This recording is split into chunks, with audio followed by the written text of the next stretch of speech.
And there we are. Wow. Yeah, haven't waited for the unexpected. Well, here we are. Welcome. Side by side. Did I get all 8 of them in? I think so. Absolutely fantastic. Guys, first of all, apologize. Would have loved to put all your names by all your cameras. We just don't know well enough how to do that. I probably should stop moving because apparently that's doing that, and that's okay. Listen, first time for everything, and this is it. Welcome to the roundtable. I think we're calling it this time. Next time we'll figure out something better.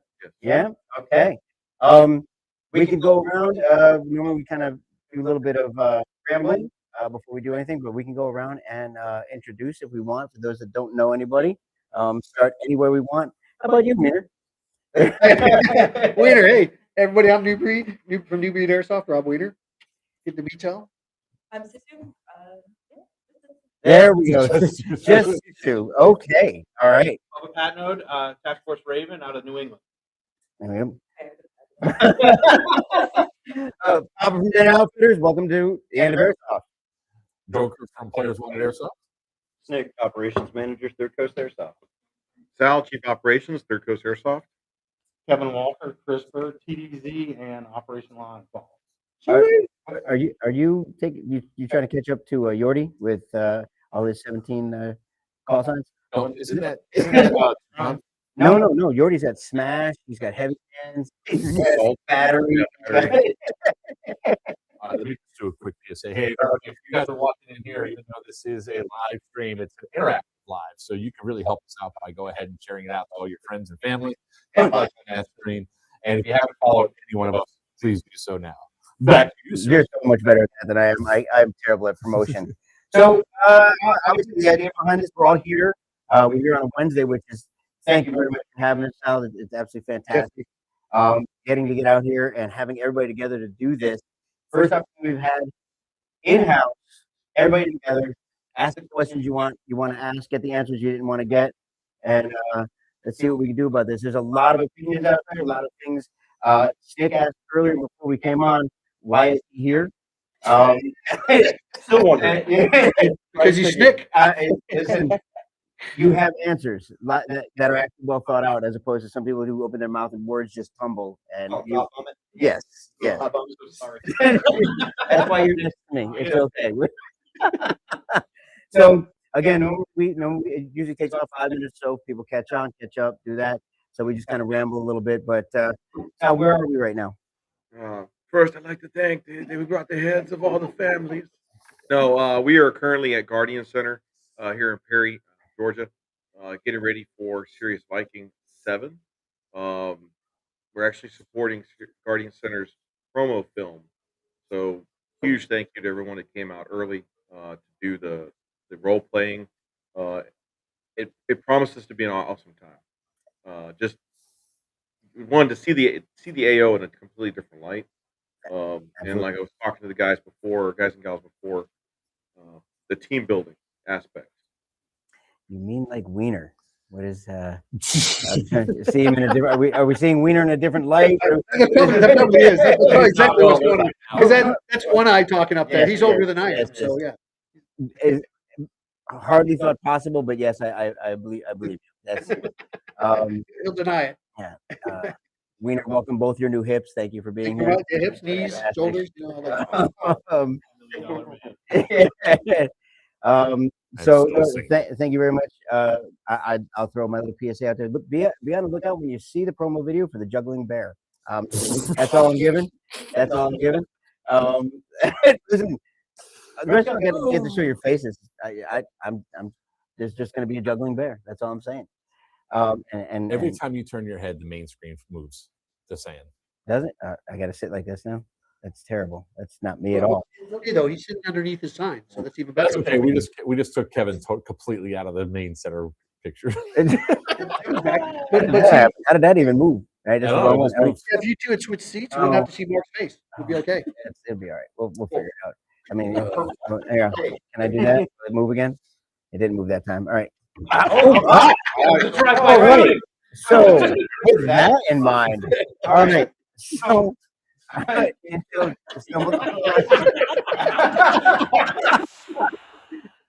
wow. Okay. talking about. All right. So, we kicked around some topics beforehand, some stuff that we wanted to address, some things we wanted to talk about. Definitely, leaning with the future of the sport and hobby, where it's come, where it is, where it should go, not just where it is going, where it definitely should go, and Snick, how to get it there. Oh, see? I'm that guy. Well, you have been, so, who's been playing longest? Probably you, right? Let's see. I started in the year of our Lord, 1998. 1998. Cheers. That was a couple of. Never mind. Yeah. I was draw them along. Let them know. Please, sir, tell me what the dinosaurs are. Yes. Springers. Throw these at people? Lots of springers. Yes. A friend of ours came down to the Coast Guard Academy and had this Plastic Army Electric M4, and we were all playing Renegade paintball out in the woods, and we were like, "What is that?" And it's an airsoft gun. We're like, "What? Huh?" And he shot one of us with it, and we were like, "Cool." Gotta have it. And next thing you know, we're going to like tapco.com and MFIAP and some weird store out of Atlanta, which we'll talk about later. And we start buying airsoft guns. And next thing you know, we're running around a college campus playing airsoft. Pro. And so off the races, right? And then flash forward a few years later, 2005, go to this thing called Lion Claws, Irene out at Zussman. They're at freaking Fort Knox. And John Lou, man, John the Lou, godfather of airsoft, right?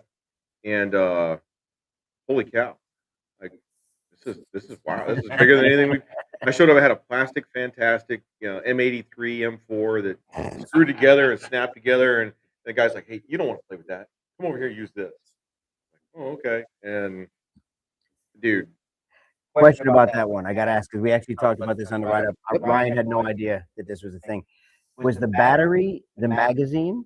one of the guns, the battery was the magazine. Some people don't know about that. Yeah. You filled up the fake optic with the BB. Yes. And the battery was the magazine. Yep. No, I think You guys start doing that? So raise your hands. How many people bought their first airsoft gun and then went like, I need to buy something else now? Oh yeah. My first one, Jaguar. You're like, oh, this is the best thing possible. You get it. It's like, okay. And then somebody goes, this is like, ooh, drop that. Yeah. And so came back from a deployment in 09 and went home to teach. And I ran into one of my old college friends and said, "Hey man, let's start hosting games." 2009 we started hosting. We hosted our first Starburst in 09. And nobody had ever seen that, other than going to like Lion Claws or other games. Yeah. So yeah, man. And then running into guys like Bubba, doing Starburst down in Texas where you were a youngin' in the Air Force. I hear one. That's not true. You were born Yeah. So you were 1990. Who else was anybody else? No. And I was 2003. Yeah. Yeah, 2003 in the middle of the woods in New Hampshire. Yeah. I'm the baby of the group. I think so. 2018. Let's see. Yeah. I know when I jumped in, it was all in. And my child back there is when that got me into it. And then 3 months later, she's like, I'm out. And you're addicted. Oh, Yeah. my wife Hey, said, ladies, yeah. my wife goes, "How was it? It was fantastic." And she goes, First year. crap, rip the bank account. I bought 9 guns. A little bit, by the way. Oh, again? Oh, It'll happen. If Wiener doesn't say his first year at Airsoft ends in BC, he's lying. Let me know first year in paintball. Airsoft was 2012. Yeah. I So love 2012. Chevys back in my day. Wait, if he doesn't say his first year ended up in crutches, he's also full of Yeah, crap. That's happened. That's happened. But that was once or happened, not my first several. year. That was my second year. Well, actually, it was the first year in Milsim, doing Milsims. And it was, believe it or not, it was a TCA event. Yeah. It was. Yeah. Each Stepping off for the tier 1, as a matter of fact. That's right, You exactly. My stepped right first and off. last. And actually, it was my first and last tier one up until the last event when we did the Yeah. board. Yep. When you talk about he stepped off, he I definitely stepped stepped off off. that, I stepped right off that culvert, went in the culvert, broke my leg as I went down. Yep. Each time he sees it, it's Stuck like around, though. We will. he starts limping a little bit. We will definitely come across it because I know probably at least half the people here have had some kind of injury. Definitely had some kind of injury. I never slid into Oh, a wall. yeah, No, twice. never exposed bone, nothing like that. Absolutely not. Stitches. It would definitely, Stitches. definitely come to that. Yeah. I'm that old. Teeth getting shot out. Yeah. He just shot out. Oh, Yeah. I was, yeah, Yep. yep, I was there for that one. I've had BBs surgically removed from my face. Yeah. No. Good times. Good times. You're still doing it. Yeah. So iPro was a great invention. Yes. Oh, yeah. And I remember Dom and I started playing in 2013, 2012, 2013, something like that. And we got Joker against Romans and Jesus. You're younger than I am, though. What does that mean about me? Wait, I'm not the youngest at the table, but I'm definitely. I'm 49. No, oh no, you're I'm not the youngest. Everybody's eyes. I know. And you don't have nearly enough pain on your face. That's Hard how we miles. tell. Yeah. Hard miles. Their mileage has to go somewhere. That's why you used to have hair. Is there a way to turn off that? Yeah, I did. It keeps jumping. And it back said, on. it Yeah. said, we're gonna Good Lord, stop. My God. All right. So yeah. So it happens. Whatever. It happens. I'm just gonna stop moving my hands. So why do you think my hands have been like in this position? So in the 75 years that you've been playing, there's been some advancements between iPro and obviously the guns, the replicas. Yep. of them. The D-Hop barrel. That's we're all gonna work Way to go. Pyros. Oh, Oh, thank you. Skip right over that. Yeah. I do remember the first grenade that I ever saw was a little Easter egg with a firecracker in it. Yes. Yeah, I was like, that can't be saved. And I'm seeing it through my vented goggles, though. Yeah, obviously can't be saved. My first grenade, I was like, "What's that?" at my feet, and then kabam! It was a Yeah. top grenade. And it all started with Thunderbees. Yeah. Thunderbees, Well, yep. it was a Thunderbee. I mean, not tagging Yeah. Thunderbee. And then you learned how to wrap electrical tape around a Thunderbee to make it take a little bit longer to blow and make it a little bit louder. Don't Why are forget- you looking at me? I'm looking at Snick. I'm looking at Snick. Don't forget that. I know she pioneered that one. Don't forget the dime that you can put Yep. in there. Yep, when Why is this bad idea theater? because it is. I remember putting baby powder in mine and Oh, had them in my dump pouch, and I leaned down to medic a guy, and it pulled the pin and went off. I just always the white powder come up over my head and killed everybody in the area. You deserved every little bit of that. Yeah, So, Oh, yeah. stuff in Cairo. I mean, there's one question I got for the man himself. trying to figure out why Bale was killing me here. He's like, you get shorter with age. You must be super old. Now apparently I was 6'6", and someone. ChatGPT the man. Hey, you wash yourself in cold water. I don't know. I heard that. I heard you in your younger days they had to gouge you in cold water just Yeah, because. yeah.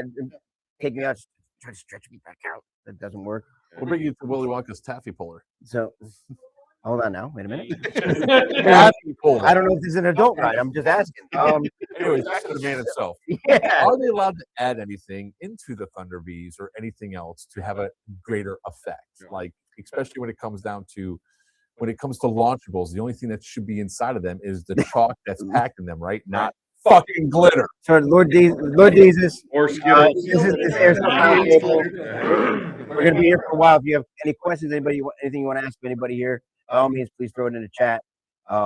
We're kind of going through some history right now. We're gonna be having some serious conversation, maybe. Definitely some ridiculous conversation, which has already started. What about Thunder Devils, by the way? Though they are designed for BBs. Yeah, they are, and that's fine. You can do that. That's what they're meant for. That's It's what like the Claymore. You could load Claymore, the BBs in front of the little hole in front of the Claymore, if you could ever get the damn thing to stay together. Yes. Yes. So yeah, but no, man. One guy was making little homemade firecracker bombs out of the eggs and sawdust, and I went, And sawdust. yes, I went, Whoa. no. Yeah. So a little bit of Pyro napalm effect. then. Yeah, I was like, nice try, That's no. not nice. Christopher Rodriguez says hi. Oh, So many old people in Hey, here. hey. oh, that's the Brad beef. Beaver. That's the beef. Beef. Yeah, he's gonna be here. You know, Except for Chris, where he's a stud. He's being awful lippy.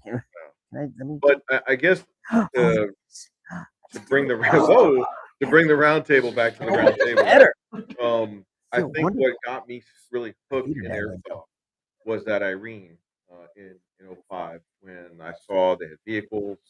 They you didn't have any of that before. I'd never seen that before.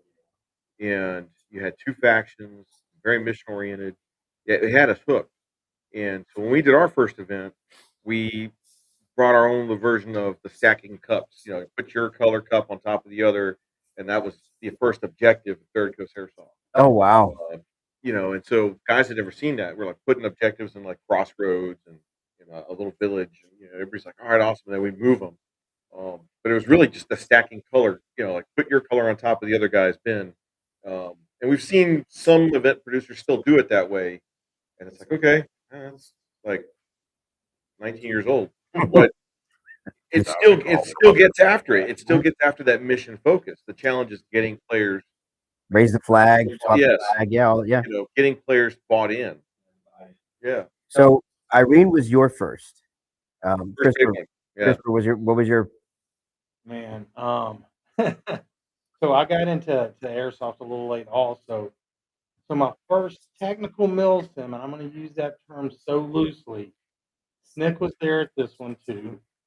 It was March 2016 in a Nike missile plant in Burlington, North Carolina. I can't even think of the name of the real event because it got labeled Op Blind Man. Just off the top of my head, oh my god. our head, there was a broken hip, a Yeah, guy that fell pelvis. through a hole, Broke his pelvis, pelvis. multiple other things. But anywho, I paid, I can't remember what that ticket was. It might have been 85 bucks. Yeah, it was close to But there was $100, over yeah. 600 people there, and it was just a big crap show. Yeah. At the end of the day. So I'm like, why am I paying all this money when I can pay 15 bucks and just go play on Saturday at my local field and have fun? Well, fast forward 3 years, and this man, Snick, was buying an EBR M14 from me. Shame on you. And You were selling. he, I'm not going to say beg, but he strongly recommended I come out to this event called Stonebreaker 2019. That he was getting involved with this TCA people that I had never heard of. And anyway, since then, it's been freaking TCA and mill sims left and right ever since. That's we fantastic. hear that a lot, by the way. Never heard of you guys. Yeah, we know. We hear that a lot. And we got a huge compliment. About what 5 years ago, 4 years ago. Yeah. Your John Lou's like, you're the second oldest event producer in the nation after Lion Claws. And I went, holy cow! Like he brought it to us. He brought it to our attention, and that was high compliment, man. I was like, wow, because we've seen a lot come and go. Jesus. Yeah, We were talking about Overwatch tactics. You know, Bill Soto, who put on some great, Conquest to Avalon. Big shout out to Bill. I know he's probably not watching this, but great events. Ask you this and get But yeah, the production value, I think, was the spark. How real can we make it? Coach, my younger brother, started Tier 1 since 2016, January of 16. I can't believe we've been doing those for 10 years. And I can't believe we used to do Tier 1s on Friday nights and a Tier 1 on Saturday. And I was like, oh my God, we're so tired. But we were on gas back then. Now we only come on Friday. And people would always compare them to another company that would do theirs. And it was like, ours was completely different. We're trying to give a glimpse of our experience, our military experience, our background, just to flash in the pan, so to speak, to shock players. And, why can't you do a whole event like this? We're like,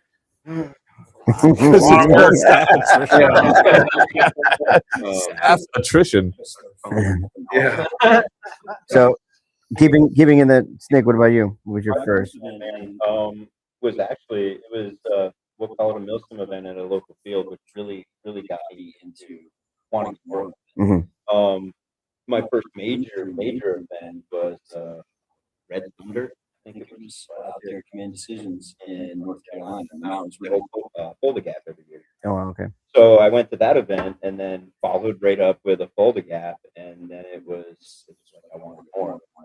So I started looking into the Lion's Claw. I started looking into Third Coast, all these other event producers, and just jumping on board and getting out and playing. My first national level event, I would have to admit, was probably Stonebreaker. Really? Stonebreaker 2. Stonebreaker 2. It was the second Stonebreaker that was hosted by Third Coast at GDI. So I was a player back then. But even getting into it and wanting more and more and more, like I bring more milk. But yeah, so I guess it would have been my first major event would have been Third Coast Stonebreaker 2. Nice. So yeah, And then it's been on. And then eventually, what got me into it even more is being a 19 Delta in service. I was attached to Humvee. So when we came here to the Guardian Center for a John Luke production, it was in Irene. I can't remember what year it was, but Sam Scotty from Airsoft Junkies, I was kind of attached to them as a dismount on the Humvee, going around the city, and all the shit that I've done, no PCs. So I was getting that. I was getting the mill in the simulation, and then you threw me up in the hunter. And that's where that's where I was. So my soft beat became real hard, real quick. Family show. We'll blur it Got out. 9 more followers. That's weird. It's live, sir. We're on social media, okay? It's heard worse from worse people. All right. So when I climbed up in the turret of that Humvee, it was over. Yeah, it brought everything here. And I want to. You said something. I definitely want to come back to that because we're going to talk about only not even half of the panel is maybe just half the panel is prior service, and that's something that a lot of questions we get all the time. But I definitely want to come back around to that. But what do you got? Oh, me? My first event? Mm-hmm. My first event is unfortunately, when I met this guy over here. It was at Homeland 2. Homeland 2 Doomsday or something. That was followed up quickly, became a string of events back to back to back. So I guess the first time I met almost everybody here at the table, or at least this side, was at Stonebreaker 2019. I brought up Goldenrod, got yelled at because I asked questions. I was told 4 different answers from 4 different admins, and then I started getting yelled at. I was like, "Fuck it, I'm a transport only." I asked the question, and I was told it's okay. And the rules changed, which was great. But that was an expensive 2019 I did 29 events all across the country. Call it an addiction, sir. Yeah. My wife called it, "Where's the bank account?" Yeah. But it was one of the things. It's like, except for these two over here and Snick, I have everybody's number. And there's multiple times where it's just like, all right, I'm doing a long drive from Florida to Pennsylvania going to my new AO. And it's like, I'm going to call somebody. Let me see, who can I call? Oh, Kevin will talk for an hour, even though he says, I got to go to work tomorrow. I got to go to work. Normally when you catch me driving on my hour-and-a-half commute, I'm staring at a windshield. Those long phone calls aren't an issue. Colt, we'll ask that one. We'll get to that one, Colt. We'll get to that one. So when I showed up to the TCA event, we went to one event and we were like sorely disappointed. But when we went to Stonebreaker the first time, and that was like the same year that you're at GTI three times in 1 year. Yeah. But when we showed up there, it's like all of a sudden that little bird went flying by, and I was like, I'm going in that. And it just changed the entire dynamic. And then when I started running events myself, you guys were one of the things that we always strive to be, but we call it chill sim. So a little bit less bringing the experience, but also the fun aspects to it, lower impact. And somebody goes, "What are you trying to be like TCA?" I was like, "I'm TCA with this guy on wish.com." Still fun, still good. But the biggest thing about this entire community is the awesome friendships that you meet. And if you need somebody, you can just simply do a call or anything. Don't need to talk for months on end. And it's like, hey, as if you never. And like I've always said, we're players first. Yep. Yeah. you guys truly took that on. You started off as a playing organization. You guys out in Florida, Right. where players first, just like Third Coast. And we started off like a motorcycle gang. We had chapters. And a friend of mine, his family lived in Florida. They started a Third Coast chapter there. We had guys stationed at Barksdale, Mississippi, guys in Texas. So we were like, all right, let's have a common rule set. And we borrowed from American Airsoft Association. They're gone, by the way. And so we borrowed from another organization that had a very good track record.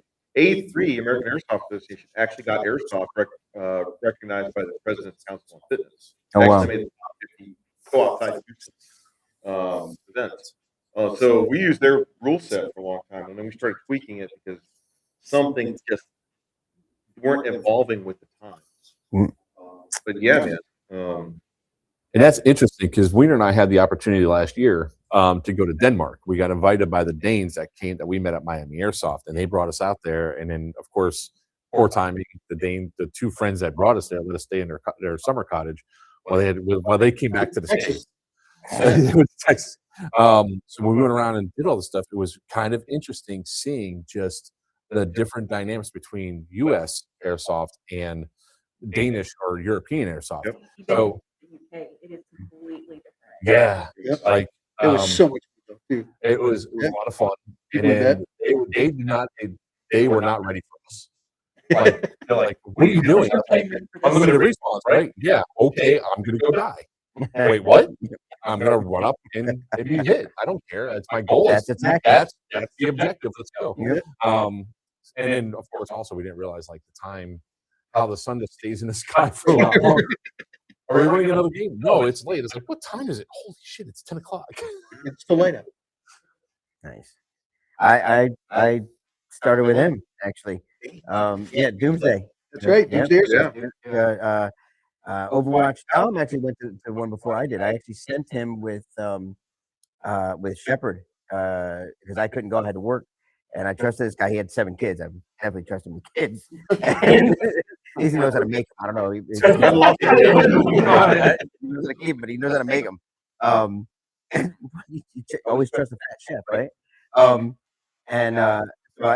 Tom went. He went to Overwatch 3, and then Overwatch 4. I went out there, and I was like, this is really crazy. As I'm running with no dump pouch and a high cap magazine, and I had no idea what I was getting into, none whatsoever. Nobody called me out for it except for my own son, who berated me the entire time. But besides the point, whatever. And then Northern Watch was the first time because I think Northern Watch came next, and then Overwatch 5. And that was the first time I actually got engaged with like the Humvee and Sam and like all that all up at Raptor. Yep. I know the one. Yeah. Yep. That was a fun experience. Yeah, that was. I think it was the first time I saw Ann's whip a deck of cards at somebody. Yeah, she winged that. Yeah, about 2 people's heads Oh off. yeah. That's when she discovered Dad's stash with the smoke grenades too. But that it was Homeland 2. That was Homeland too. That Okay. was Homeland 2. Somebody, some child of mine, burned through 300 smoke grenades before the game even started. Yeah. be more specific. Hey, no comments from the peanut gallery. So yeah, that was. Well, you're gonna get the orange. That was. No, like Northern Watch. That was. You want to talk about interesting games? That's like maybe Sal or even you. Oh, you're still going around the table for the number. It's- It's a good topic to bring up. Hey, Papa, I did have one question. Yes, sir. That first game with your high cap, was it a wheelie spin? Oh, or yeah, was it but- an actual No, it spin? wasn't a flash mag. It was Oh. not a flash mag. We do have still have some flash mags though. And after like 4 pulls, they're like, but it doesn't go back anymore. And it's just dangling. You're like, oh. It was no, it was. I'm just running it, and you're as I'm running across. I Tactical didn't know. Mirage. Who knew? Mirage. Yeah. Fast forward 10 years, whatever it's been. I don't even play pickup games anymore. I've never played my own arena. I only go to milsims. I don't enjoy anything else. I only probably 4 very similar, except I was a tanker in the army. Right? So I get to be just so dumb on the ground because I don't know what I'm doing. Right? That's my favorite part about. I used to run. We used to call those DATs in the service. I'll thank you. We are CDATs now. Oh, Thank you. CDATs. Computerized, dumbass tankers. Thank you very much. The best part Graduated. I remember the best part ever. There he goes, hammer on his back. Into sear. Just walking like a boss. Everybody just looked at him and went, "There he goes, Papa." He's just follow that man. That's right. Follow him. Like that thing. And that there's a James and Stone there's a in the river. yes. Oh, there's a video. of him just Oh, yeah. Freddie, galloping. Freddie, and Freddie made the bet. That's the only reason I appreciate the videos, not because it's me and he added the Leroy Jenkins to it. Yes. It's the funniest thing in the world. Yes. Absolutely funniest thing in the world. I remember when you first saw the hammer, by the way. I'm walking down the hall and you look at me and I'm holding it. I'm like, I get it. So I'm struggling with it. He's like, "What are you doing with a sledgehammer?" And I go, like that. And he goes, "It's a sledgehammer." And I he's was like, like, "Oh, that's good. That's good." but no, it was like I absolutely love it. I love it. It used to just be dumb. I used to run with CC61s that like they shot me 28 feet. They would hit. I'm throwing BBs out of them like the whole. But I got to run everywhere I went. All the stuff you didn't do in tanks, I got to and I got to live. Get shot, run back. There it was. And now it's changed a little bit. You get a little bit more, a little more into it, a little more immersed, more pretend hard, and yeah, that was fantastic. So We do another teaser. go ahead. All right, everybody. This is going to be a new thing that happens inside of lives because it's actually needed. Remember, this is not a radio show; it's actually an interactive live. We need you to all do us a favor. Go ahead and tap that like. Go ahead and share it out to everybody.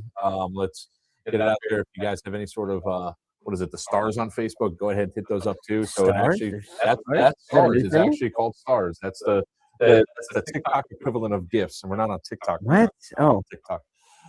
okay. Not When quite. This is where the I'm on a Asian- 3-day suspension. No, okay. Thank you, Nigel. By the way, I appreciate that. So- Hi, Lori. If you guys can share this out as much as you possibly can, it really does help.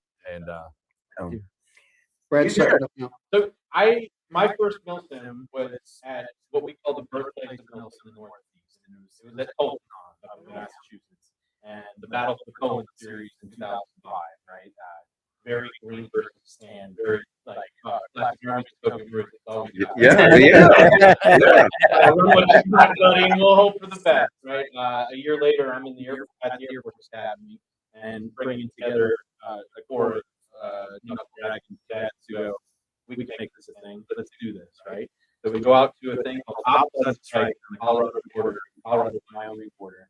Do a regional event there, and we go. We're doing this twice a year. We're going out to Milsims twice a year. Oh wow. The first Milsim event we go to, outside of that, we brought 20 cadets down and we went to night 14-2, and that was here in Fort Walters, Texas, Yes, Mineral Wells. where it snowed the night before the game started. So we're all out there in 3-color DCU and 6-color DCU thinking it's hot, going sliding through snow in North Texas. In Texas, so this sucks in the best way possible. give us a limited size in the hard. Well, yeah.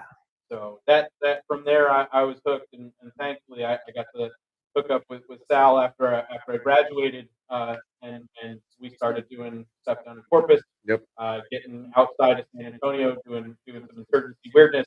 And was that the first game? I think helicopter?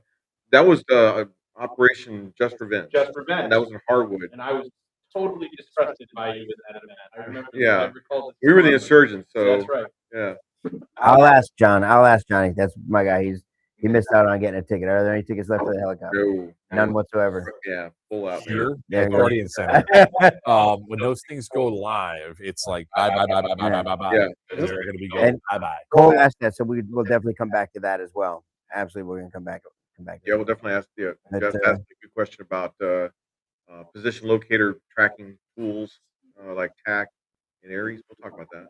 Okay. Yeah. Definitely. Sisu, when did you get started in this madness? Why? Well, so way back when I got dragged into the fight as many of us are. So that was way back in 2003. So I went a couple times, freezing my ass off in clothing that was, like four sizes too big for me. Was again the Uh, you know, and then it's like college and life and everything. But when I moved to Oklahoma, we were playing 2 days, all weekend. And in Oklahoma, the airsoft scene is pretty great. Yeah. So we had a big outdoor Well, field. It was absolutely fantastic. Little dude that plays in my arena. Oh, that's awesome. And then on Sundays, we would go to the old slaughterhouse, and it was so much fun because you could. I mean, it was like a festival world. I mean, you could think strategically, do all these objectives out, in the middle of Oklahoma woods, and then the next day it was like rock and roll, CQB, like just slamming through the area. Hi, But sport. it was so fun. It was so fun. He's waiting for me to say it. My first big game, my first actual was Broken Home 2. Yes. Broken Home 2 was my very first one. Oh boy, I was very prepared for that. I mean, but it was so much fun though. Like I've never been so covered by ticks after that game. But for me, it absolutely scratches a different part of my brain, and it's not something That was the tick. yeah. And for a lot of women, the tick, and for a lot of women, like this is not a very female, important sport. It just isn't. Or hobby, or whatever you want to call it. It's hobby. I remember that was a big thing. Spobby. I never heard that one. Hobby. Yeah, sport or hobby, but I've never heard that one. Yeah, okay. Actually, Niles might know that one. But and that's why it's trying to get women to come in and at least try it a couple times. Like, only the first time you just because it's like a very new thing, but it is so much fun.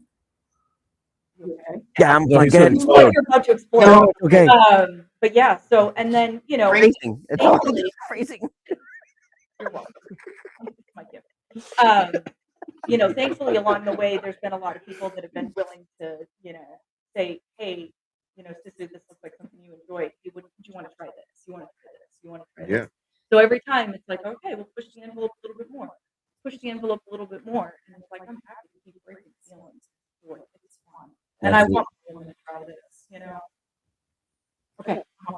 All right, now back to Sal. Wiener, please, man. Please. Yeah. Holy smokes. Go for it. So Captain NuBreed, yes. So back in 2012 was when I got into airsoft, playing the field in Orlando, and then we moved slowly. We decided, hey, there's something better going on. We were playing indoors forever at this one field, and we saw Milsim was a thing, like 2016. Yep. I was like, holy smokes! So my very first Milsim event, which got me hooked even further into where I'm at today, was, believe it or not, an AMS event. It was Iron Horse here. Yeah. So this was like a bucket list too, because when we started looking around all the different AOs and people were playing at, this was like one major bucket list. So, what's All right, no. comments? The breed owner is old. Thank you, Brad. Now Brad will be here and he'll be on my side, but there's always that slip up, which I'm good at. I know he'd be in the back of the truck. That's correct. There's potholes But I will everywhere. tell you, it's a great transition. Yeah. I know we've talked about how we all got into it. The least amount of time. Got us back on track. But no, this will go back to this goes back to you directly. What I loved about Doomsday and Overwatch, because I went to every single Overwatch. Yep. Me and Sam, we went down to the first Yeah, one. it's funny because that's when I started. Was over after here, with MS. It was Overwatch. I found Doomsday. Yeah. Doomsday down South Florida. Yeah, at the prison, and that's where I met you guys. we came down just to go and have a good time. And it was AMS isn't here. Right. Coast is here. I was like, who are you guys? We get that a lot. So Not anymore. Yeah, we were. And so that's when we met Airborne Tactical Training Solutions, Paul. In the Oh yeah, because we brought the first helicopter. Going back to the first Ask question. question. Yeah. And that was 2016 when Yep. we got to know you guys. Chris Pepin and You guys, Pepin had introduced us to Paul. Right. And Paul's like, who are you guys? Yeah, we get that a lot. So we were like, hey, you should come. Let's figure something out. Right. And we brought him up to Stonebreaker in 16, and he liked working with us. We liked working with him. And next thing you know, we're here at Guardian. We're at the Huey in 17. And it's been Hilo operations been our thing. What? And so that's to answer both questions. 16 was our first year having the Hilo. But loved about Doomsday is how it quickly you guys evolved Overwatch. Yeah, You know, Overwatch made all the way to Overwatch 5. yeah, and it just kept more mil. First, it was like, well, we want them to. You can bring 2 high caps with you, and as many mid caps as you want. And for us older guys, we're like, bitch buckets. We're like, leave those, leave those maracas at the house. And then you saw the player base evolve quickly. Yep. Mission oriented, less team deathmatch. I think I commanded the last 2 or 3 of Yeah, them. 2 or 3 there. I was your main admin for the tan side. Yeah. So that's how I got introduced. That shows a lot of writing of the game, right? Tiny wrote the shit out of them games, Yes. right? Write the game, give it backstory, let them know why they're there, and then give them something to do.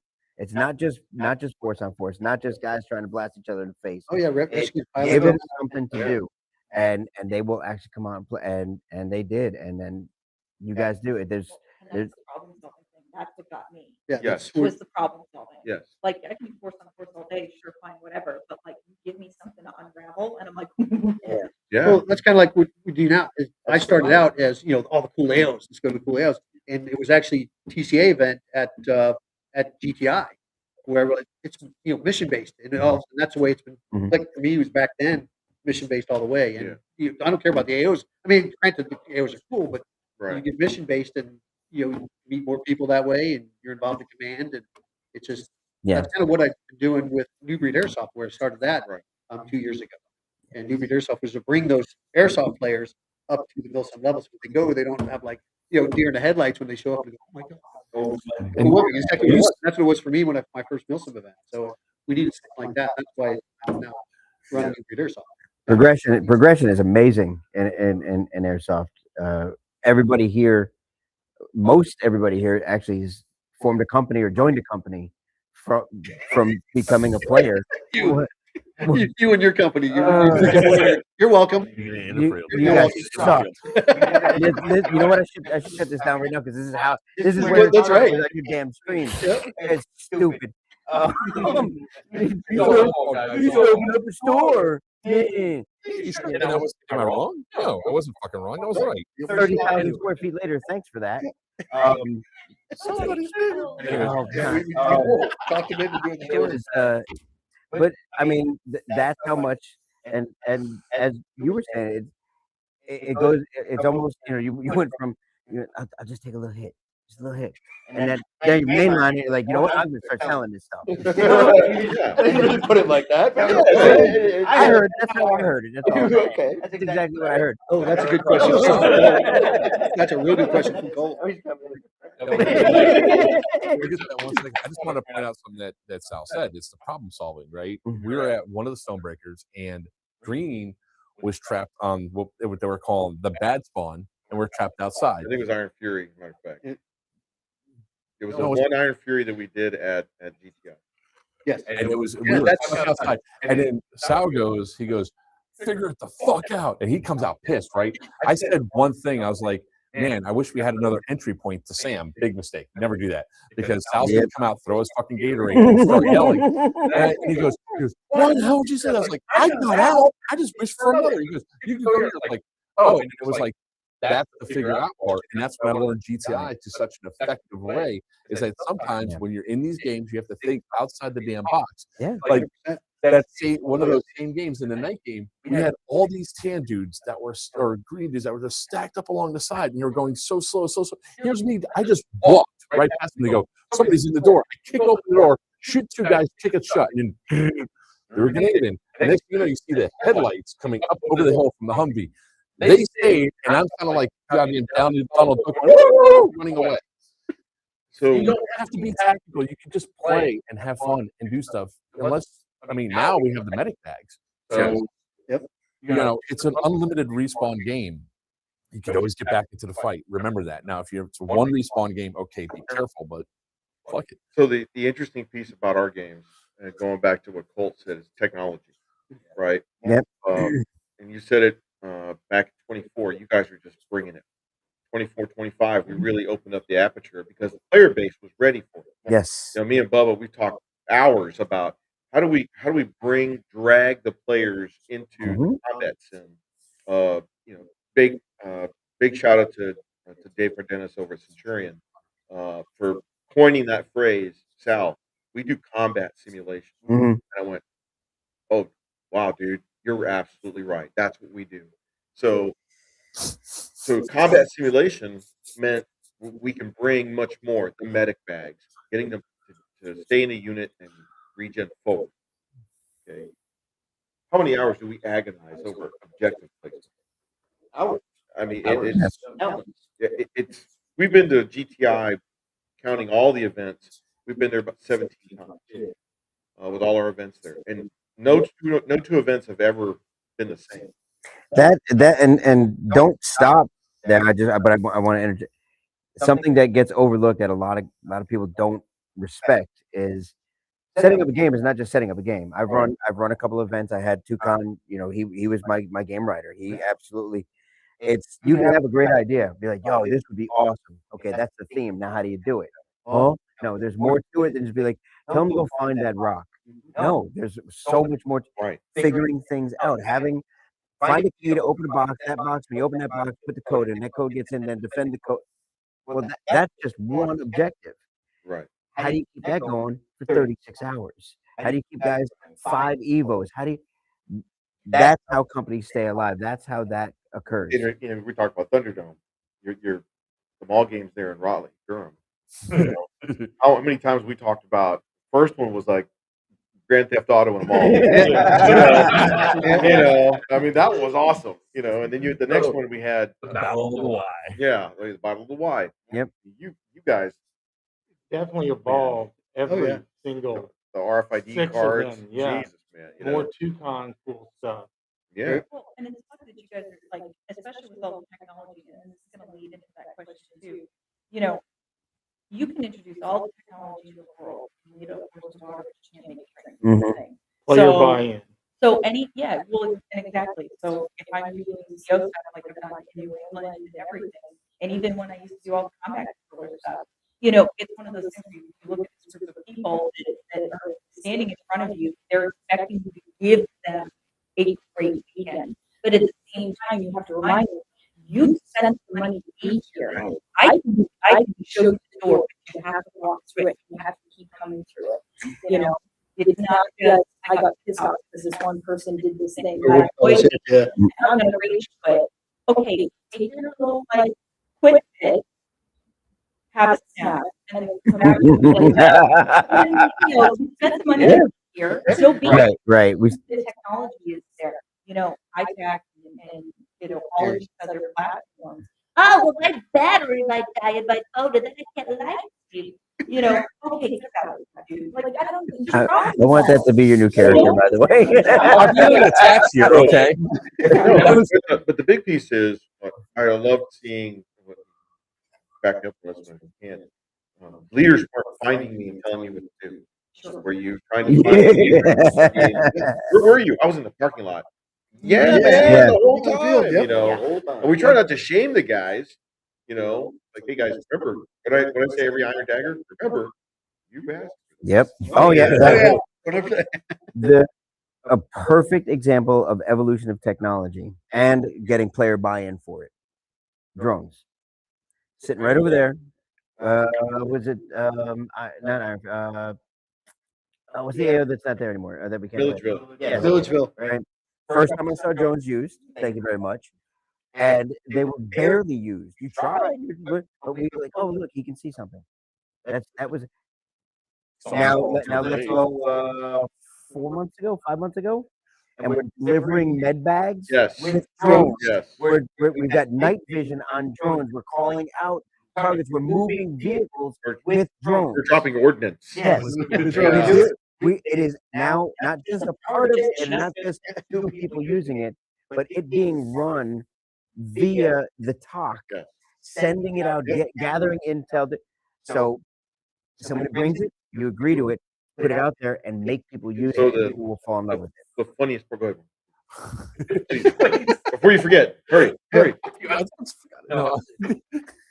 Go on. I fucking forgot. I knew it.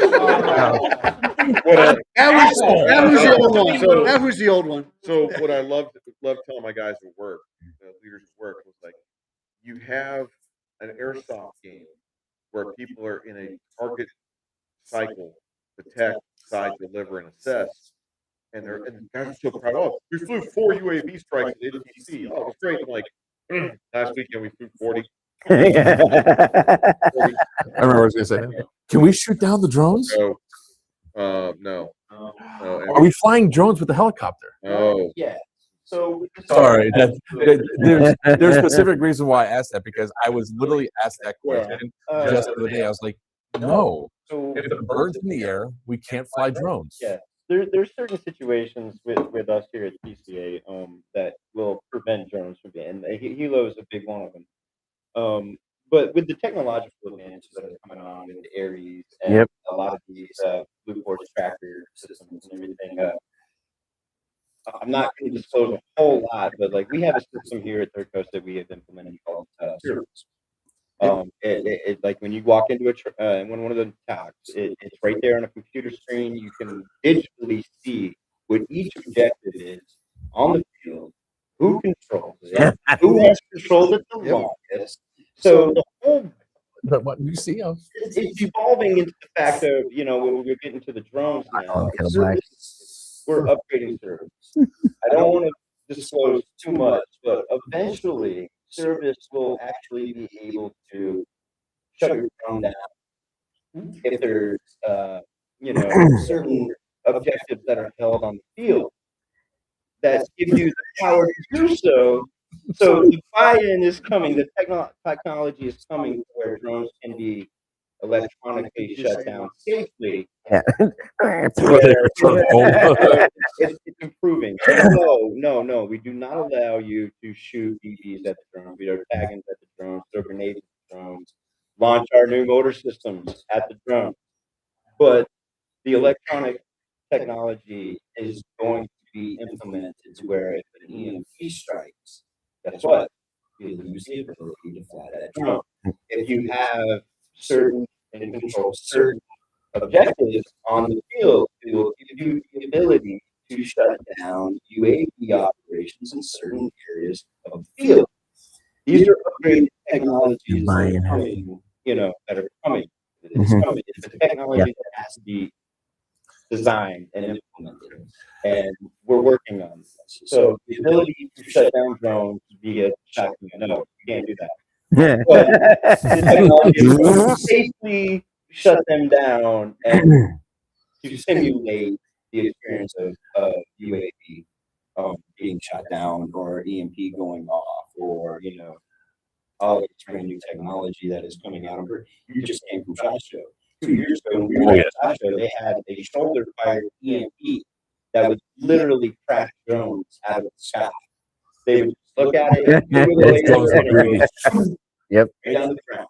All right, that was 2 years ago. So Those drones were pretty. We were looking at that saying, you know what we could do? yeah, The With the curve in actual technology. people. Yeah, that curve in technology is amazing. But I think there's a balance to be struck here, right? Because everybody fixates on, well, what's the new hotness? What is this new thing? Yeah. What's the new thing? And I think we were talking about it after one of the last events that we were at, Gladiators, that folks have gotten away from patrolling. Yes. Folks said, oh, I want to be a door kicker, I want to fly drones, I want to be on a vehicle, cool, man. If you can't get you and your guys to an objective correctly or successfully, what are we doing? What are we doing? No vehicles. It's a lost art. Yeah. It's a lost art to a lot of players that came in and went, well, I play Call of Duty, I'm ready, right? Yeah. We're doing the thing. Run. Yeah, that's right. I think the block period changed the way people view what. I don't want to say it, but I'm going to have to. I think the block period changed the way people view how war is war. The block brought on the war kicker. Before that, what did Yeah. we do? Thank We you. leveled cities. So if you want to go through time in history of combat, Yeah. We leveled cities so we didn't have to kick the door. Honestly, what I'm hearing is we're back to the 18th century. Wall of guys, just start firing. Well, the phase after that, where the tactics But like Bubba, we talked about this before because our profession, you know, we're both in the service. For me, a little bit longer, just a little while longer. you have Not hours. counting hours, really. Unless I go Title 50. Anyway, Hey, so Aaron, wait. By the way, talk about technology and Yeah. advancement technology right there, Aaron Bennett. yeah, So, Why isn't he not here? yeah. So the big piece is we're basically we are a maneuver lab for the real world, Mhm. and a lot of folks are looking. I was laughing because people would call me, "Hey, dude, I saw this on Airsoft video. Was it your guys?" I'm like, "I'm not the only guy in the Army that plays Airsoft. You're the only Lieutenant Colonel I know that plays Airsoft in the Army, weirdo." And I'm like, okay. But they were talking about how do you guys integrate this stuff? Because we haven't figured it out on the training aspect. And I'm like, oh brother, we're launching live rounds at each other. We're launching mortars and dropping stuff from drones and Only Joker. yeah. You're only allowed to manhandle Joker. So no, Trying to you get me out of the truck. you can't manhandle people only at the hotel. No. So, but the bigger piece was the problem sets that you guys are giving each other. Last Serious Viking, the Royal Air Force out of the Imperial, the Green faction, was hitting every tan pit as they were leaving the assembly area. As soon as they crossed into the field, Mother's hitting them with freaking a drone strike. Sort of strafing them. Big shout out over there. They're like, Sal, we're dead. I'm like, you're literally right inside the maneuver box, guys. You can't just park and have a conversation. Yeah. This is bullshit. Well, when you're short on everything but the enemy, you're in combat. So, hey, man. So, cold death is a good one. Yeah. Well, that's actually a good point about like when it comes down to stuff that's being implemented each game. It doesn't matter how many games you go to. Games can change and new stuff could be added from game to game. Like the first time I was like, what the hell just fell?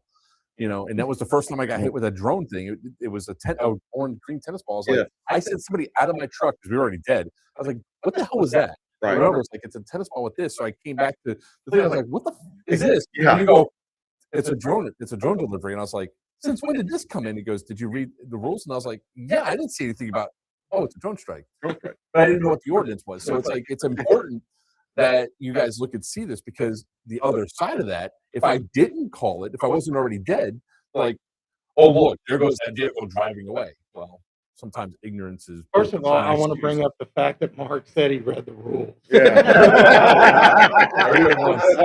So the big piece was, the record. Oh, my eyes. So the count, Thank you, dear. I remember Sam coming over and goes, Sal, tennis balls, not Milsim. I got you, Sam. But we wanted to hurry up and get this technology on the CSIM battlefield, so that way players can start reacting to that new threat. What happened the following event? You had Runaway, you had Shared Milsim, you had guys, you guys are creating 3D printing soft rounds instead of tennis balls. Yeah. It's another important factor is that we can't sacrifice an actual drone to hit a vehicle at our game. So what's the safe? It's because it's not safe. It's expensive as hell. So what's the safest way to do it? Oh, tennis ball. Well, the other thing is battlefield in Syria. They're flying. They were doing the drone strikes at the same time you guys were. You guys were watching. The player base was watching what was happening overseas and going, how do we do this on the airsoft field? And would Sal allow us to do? I'm like, oh God, and I'm like, within reason, let's figure this out. Yeah, man. I mean, was it last? It was either last Viking or Viking before that. That guys were complaining. Oh, it was just a grenade battle. I don't. Do you remember that? Yes.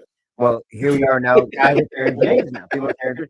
Well, they were mad that other people had too many grenades.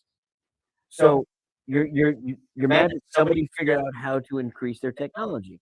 And if you don't like it, find a way around the problem. Either fire with fire, or tactics against it. When Overwatch was happening, we were down the road from what we used to do is the week before Overwatch, DEO would do the road to Overwatch. We'd have a game the weekend before, and people would come and we would teach breach and clear. We would teach how to Overwatch and bound and move and all these different guys that had never played before. You're getting ready to go play a completely different game than what you used to doing now. How do you make that happen? How do you do it better than what you've been doing during the weekend? So big shout out to Tattoo ODA 206, the Diablos out of Victoria, Texas. Okay, the one team that joined our club back in the day that was all civilian. Okay?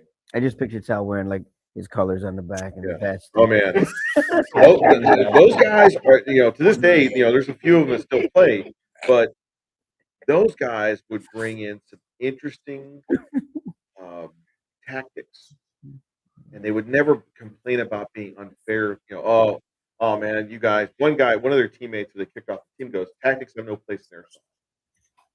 And so they went up against me, Godfather, Coach, and a few, the four horsemen of the apocalypse, apparently.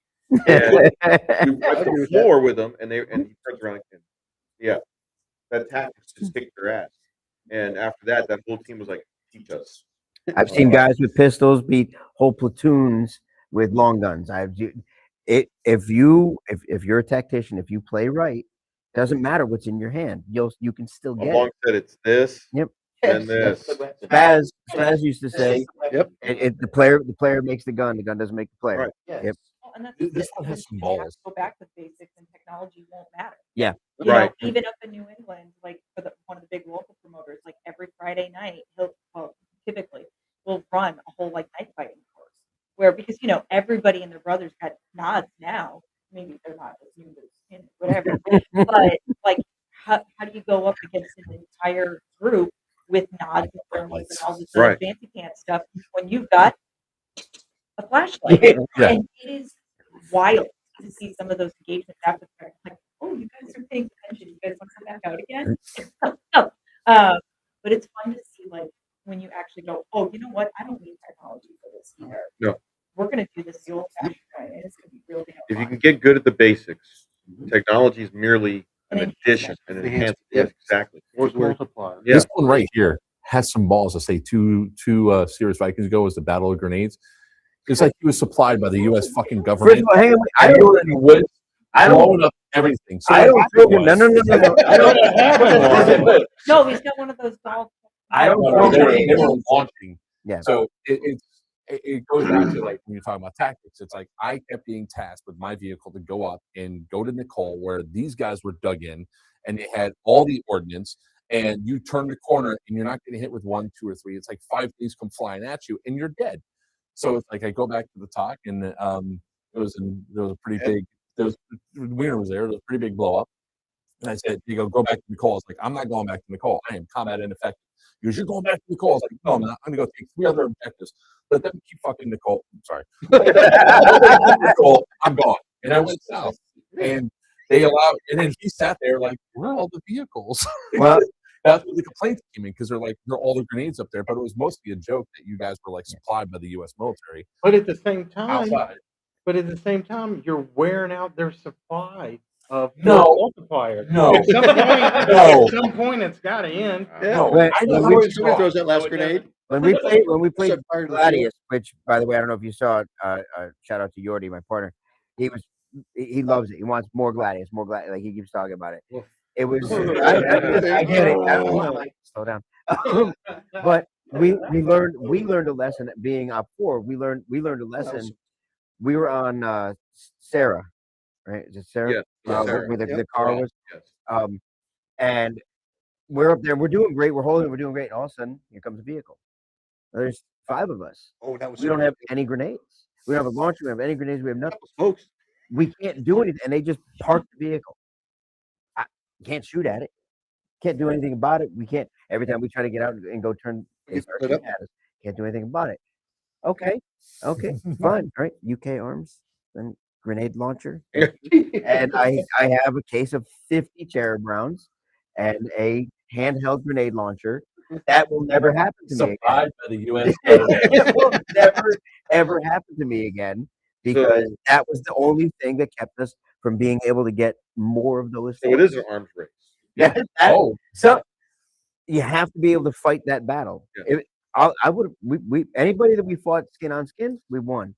When armor shows up, skin don't do any damage to armor. but what you did, Dynamic. Yep. well, but it goes back to it. What you did is when you saw the vehicles, you went back into the tree line because it's not like I didn't try chasing you into the tree line. But when you guys were in the tree line, we could only go so far, and eventually we would have to pull out. And what happens when we pulled out? That box gets flipped. So the boxes, right? The evolution of the boxes. We started with colored. Oh yeah. Oh, Kevin says, what? Which Sal Snick has one did joined. we lose? We lost theirs. That's Yeah. fine. Kevin That's Sal you. Snick has Okay. joined. Add to the stream. We just went over the hour? No? Yeah. Sorry guys, 1 second. Oh no. You only had it set up for an hour? I no, yes, I think back in. Okay. Yep. I think Yeah, there you go. there. All right, That was cool. it. That Wow, that was was weird. Yeah. So what we saw was an arms race, right? Sick. I think you and I, Bubba, and a couple others said we're in the business of not producing airsoft games. We're in the business of building people. We're in the people building business. Yep. Because over time we've seen young men and women grow in the sport, and nothing is insurmountable. Thou shalt not be overwhelmed. How do I take this fight on? And they're not talking about airsoft. They're not talking about milsim, CSIM. They're talking about their lives. Mhm. And I'm like, where did you learn that? Sal, Snick showed me that. Gabe showed me that. Bubba showed me. Tara showed me that. Papa, the community built those folks. Yep. Me and Zap, my ex-co down in Texas, we had a player that suffered from huge anxiety. He could not talk to a large crowd of people. Twisted his ankle, had a little bit of heat stroke, put him in the talk starboard. I said, you're going to be the battle captain. Answer the radio. I'm like, don't worry, you'll do fine. By the end of the weekend, he's answering the radios, plotting things on the map. Forgetting he even has I'm anxiety. like, Yep. dude, and Zap, he's like, wow, we built the person, we made the person better. Where is he? He's sitting right there. Right there. Pierce. Oh, Pierce, yeah. Pierce is airsoft baby right there. He's raised by all of us. So when somebody tells me, what do you guys do? I go, we're in the people building business. Yep. I mean, I've got there's a professor from A&M out here this weekend writing a paper about what we do. He's flying. He flew in. He's driving That's up. what we expect this weekend, Colt. So yeah. People building business. Yep. So we build better people. And We've also seen people who lack morals, ethics, values, and it's like, hey guys, this is not your hobby. Yep. Go find something else. Hardcore drugs, I don't care. Go do something else somewhere else. Drink bleach, whatever.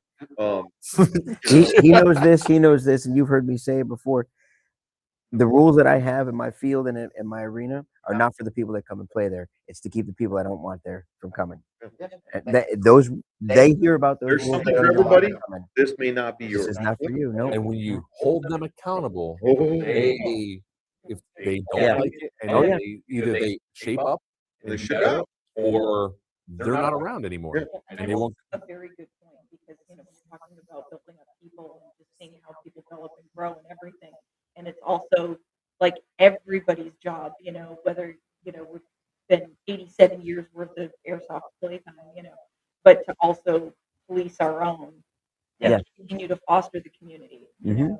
You see something you can't let slide, then you better do something about it. Talk to the right Yeah. person. That's and even not to make everything about women, but It's your perspective.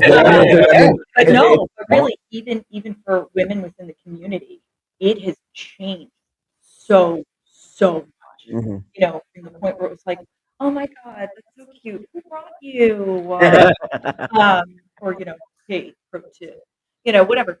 But And Jesus, just a pro. but no, I mean the amount of like It's right in the tip. yeah, but, like the amount of extra explanation that I've received unsolicited from people that want to tell me about my own hobby is wild. But and even then, like a lot of women, the not to get super heavy with this, but the amount of occurrences like sexual harassment or intimidation or stalking or whatever, like that is it's still there, Oh yeah. but it's come down a lot, and it's like there's just less tolerance for that behavior.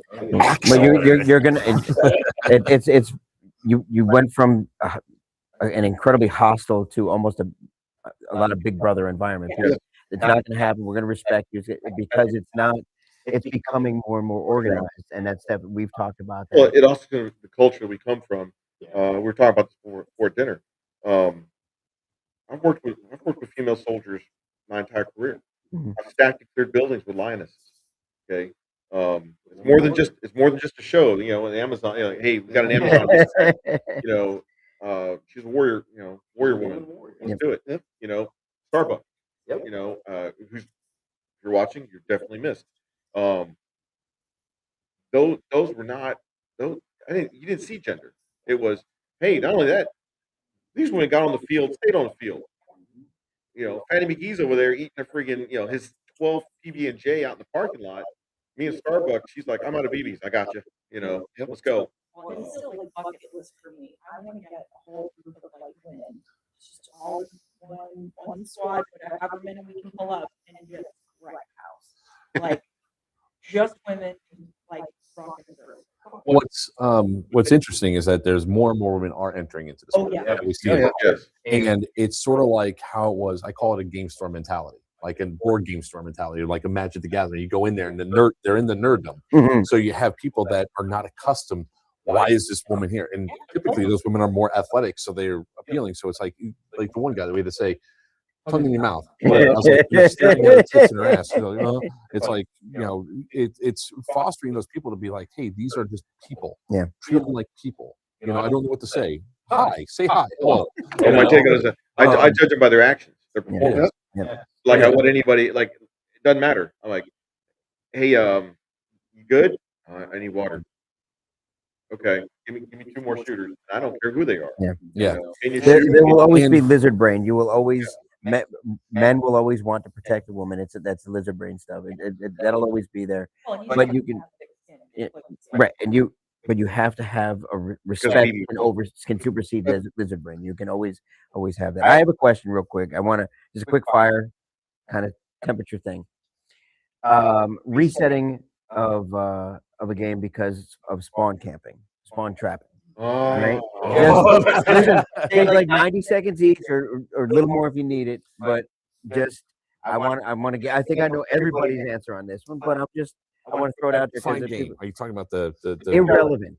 I don't It's Roller relevant. game or iron knife or whatever. I don't care. You're spawn trapped. No, What happens? So you're Hang on, wait, Wiener. Spawn trap. Spawn trap. You're in charge of the game. Okay. You're running the game. Which I One have. side spawn trap. What do you do? I would. Oh man, I've never restarted the game or reset a game. I won't Okay. do that. What I'll do is I will talk to whoever thinks they're spawn trap. Mm-hmm. I said, don't you have a different entry and exit from where you're at? Can't you get a team to go around, or send a couple of guys out to get killed and while they're distracted? You come around from the other side, things like that. But I always try to encourage them to think about it. I've learned that from TCA. Okay. You know, think about Don't it. give his answer away. I'm We're not gonna getting say there. it, but I've learned that from my evolution in the sport. Yep, yep. Also, and to be a event producer. Yep. So it's definitely, but I can't see resetting a game. It's just, I don't know why. And just real quick before we move on, it's imagine they're not getting it and it's still going and going and going. Well, you, Not you. okay. You're done. Okay, good. Thank you. I'm Thank you. adding on to the question. Gotcha. Make it harder as we move along. Good. So, So I think part of it before we jump too far down that hole is how is the game dynamic set up, or like where did you go to AAs or whatever. This weekend we're playing. We're playing. For the Serious way Viking. that it's set up for this game, I can't see it set up. You know, depending on how it's set up, I've seen ones where it's like, okay, we're in the far top corner. There ain't no other way to get out. You know, and then it becomes, well, do you have a game dynamic, not necessarily setting, you know, resetting everybody. Okay, everybody go back to your house. You know, but it doesn't become, okay, we're going to introduce the same dynamic. This thing is happening right here. Whatever. You know, here's right. Who knows? Whatever Okay. the case may be. But I do think it cheapens the game a little bit to just go, well, we're going to pull all the players back and redo it this way. You know, and that falls on, you know, game staff, it falls on command staff, it falls on players to try and figure out how the heck did we get to this spot so we don't do it again and then move forward, But I think, like I said, you're in the field, so you're rocking it, you're halfway across the AO, and you get told, well, nobody else can get up except for you four idiots, so we're like that sucks. So the whole concept of milsim or comsim, right? It's problem solving. It's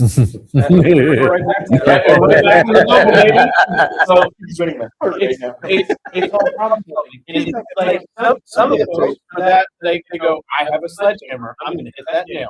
And they're gonna keep that nail over and over and over again, and maybe it'll be effective eventually, or maybe it won't. Or you can step back, step away from the problem and go, what really should I be doing here in order to correct my approach, where I go?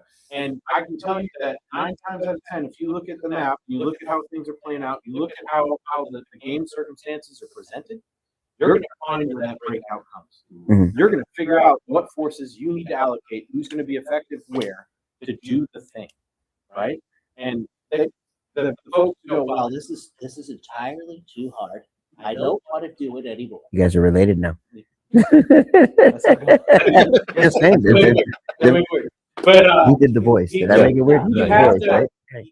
You have to have that fortitude to go out there and the intelligence to go out there and problem solve your way through the issue that's presented to you.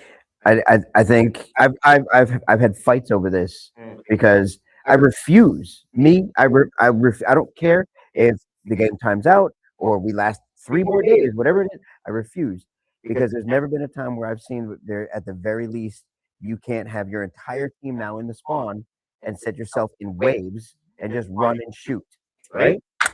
Right. If you can't think your way out, if you can't logic your way out, you can muscle your way out. Yep. And listen, you're not all going to survive. It's a price I'm willing But it's a short walk back to spawn. Yeah, you're right there anyway.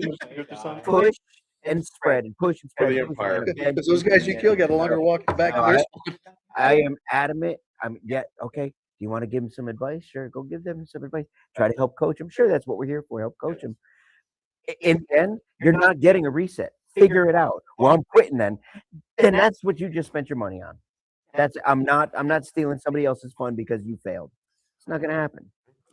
No. So that's why I asked that specific question, because there's multiple times where I have videos of myself like spawn trapping people out of me. But the thing is, you have 20 bodies sitting inside a spawn. They have 4 exits. We have all the exits covered, but hey, there's nothing that says you can't use somebody as a meat shield and push out and shoot. Like the one guy that finally took out Tinker one time was because he was one dude that just plan take carrier, dude. Congrats, because it took him 15 times rushing out of spawn to finally take Tinker out before they can now push out all that one way. But it's like I was saying before about that one Stonebreaker. And Sal came out and threw his Gatorade. He goes, "What are you complaining about?" I was like, "I wasn't complaining. I was like, I just wish." He goes, "Over here." I was like, "Oh, we're allowed to go that way." I thought that was a restricted spawn. No, it's not learning. So a lot of times you just have to force through. And that other time that we got spawn trapped, I was like, "Look, they'll eventually run out of lives, guys. Their talk is all the way to the hell over there. Push forward, shoot until you're dead." And eventually one of them down to go out. But they took all these points. Then we go take them the fuck back. Sorry, I keep right. It happens every so often. We had an Iron Knife where like somebody's like, "We need to all push for one objective. We're stuck here." I was like, "I don't talk about I'm taking 3 at a time." Because you have to not think about what's in front of you. Think about the ways that you can go. And I found some creative ways to maneuver around. And that's what you have to do, is think outside the box. Because are you really, truly spawn camp? Are you using effective fire enough to get everybody out of the way? The answer is probably no, if you're that spawn trapped. But you also, like you sort of alluded to, you have other tools at the big games. You have airstrikes. You can nuke the entire area around, make everybody there dead. Now, did you expand a lot of ordnance? Sure. Well, then danger close, and there you go. But then you force everybody out. But it's also what Sal's seen it before, is that you have to get the buy-in of everybody to push at once. I'm sorry, it's what he told. It's what he yelled at me. Okay, I didn't yell at that. It's emotionally scarred him for that. I do want to talk about He's So gonna let's swear while he talk does more it. about this Gatorade. Tell me what you Well, that Gatorade went flying across the parking lot. Get a whole case of Gatorade should just say Z. I'm gonna Here's make the thing. grenades that look like Gatorade. That was another thing. It's like people, Grenaderades. people think I'm complaining that with Sal did, but what Sal did is he woke up everybody's eyes. When he said what he said, I realized he's not yelling at me. He's yelling at everybody around me because everybody's bitching and complaining. I asked the question. It came off as bitching, but I wasn't bitching. I was asking. Sure you were. He was He was yelling. bitching. He was bitching. He was bitching, he was yelling at you. But he did it. And the effect was there. Sometimes you just have to yell at people and say, "You're not spawn trapped. You're locked in And trap by your own mentality." Television. we have guys on our own staff that come over and go, hey, they're complaining about being spawn trap. And I'm like, that's because they're stupid. You know, but I'll save mine. Go ahead, Snick. Yeah, I want your weigh in on this. And, Man. and you know, like we said, we were in the people building business. So what type of person would I be if I did not? If I just said, oh, okay, you're going to quit. Well, let me just change life to make it easy for you. Unfortunately, life's hard, and it comes with the speed of life. And if you don't have these skills out here in this fake simulated combat situation, what are you doing in the real world? Yeah. Every time life gets 100%, hard, you're just going to throw a blanket and cover yourself with your whoopee and be like, oh, poor me. Or are you going to grab life by the nuts and say, this is my objective. I'm going to figure this out. And we all have friends. We need a little help every now and then. Yeah. Goodbye, a little help from my sometimes it does need to be abruptly put in front of you as a problem set, solving skills. That's incorrect. That would be me. So no, am I going to? Do I agree with resetting something because somebody's spawn trapped? No, you dug the hole, dig yourself out. There's, as a member of, of TDZ, we work game every map, every scenario down to Somebody in the peanut gallery put another comment in place. to outthink us because we've done it too many times before the game even started. On the stream. So no, am I going to reset a game because one side is spawn trapped? No, you're not trapped. You're trapped here. Yes. You're not. Give me a pause between Sal and CRISPR, by the way, because I specifically want to say something to you before you give your answer. So, no. Do I? I have a pause.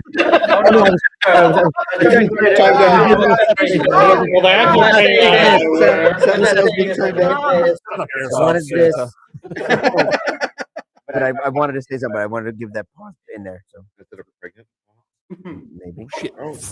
Noted, Oranges Papa. everywhere. So one of the things that we do over at TCA is pre-game workup is designing the event, Mhm. and we agonize over where the alphas go. And because you guys, you're all producers, you've all organized games. You know that the AOs are not built for airsoft. You have to make it fit. And so, for example, here we are at Guardian Center. We've tried parallel starts. We've had both alphas on one side of the map. We finally found the ones that are just so balanced at the waist. Okay, both sides have equal opportunity to Mhm. fight. We've used battle AI, where we've loaded the fight. We've created units. We've fought it in AI to see how it goes. We did that for Gladius. In Airsofters, you guys really, like, both the Op 4 and the Blue 4 surprised the hell out of us at Arena. Going into the design and designing an alphas or respawns or whatever you want to call them today, and going, we're being camped. No, you're suffering from THS, tiny heart syndrome. Okay. One, that's so great. This is going to be a huge shout out to Werewolf, because Werewolf was trying to get his guys to maneuver. Well, we're up here at the hot gates by the hexafluoride. We just can't get through that gate. Coach is like, if you guys walk 200 yards that way, then 100 yards this way, and then you'll be in the flank, and you'll come up from behind them. Or if you, and I said, hey, I was one of the guys, the TEZ guys, Power. I go, Power, follow me, bring some guys. And we literally go down through the hot gates, and I get them all the way to the wooden kill house, all the way down to the yard, not even in contact. I said, dude, this is patrolling. This is trolling. Okay. Meanwhile, 60 Muldoons just go, no, take it away. Go. See, we all died. Because you're playing like an airsoft. Yep. Think of like it's real. Okay. Combat simulation. Okay. Buy in and put a little bit of mileage on your feet. Okay. You got calories to spend because you've been drinking C4 like it's nothing. Okay. All right. You're being mean to me. You're damn right I'm being mean to you. Okay. I'm a combat veteran, number one. Number two, I'm putting together an event that's trying to challenge you. I can try to challenge you and make you walk 5 miles on a road march with 60 pounds on your back, but you paid to shoot at people. Okay? So let's maneuver a little bit. You'll feel so much better when you come up from behind them and shoot them one time and they go, "Where'd that go?"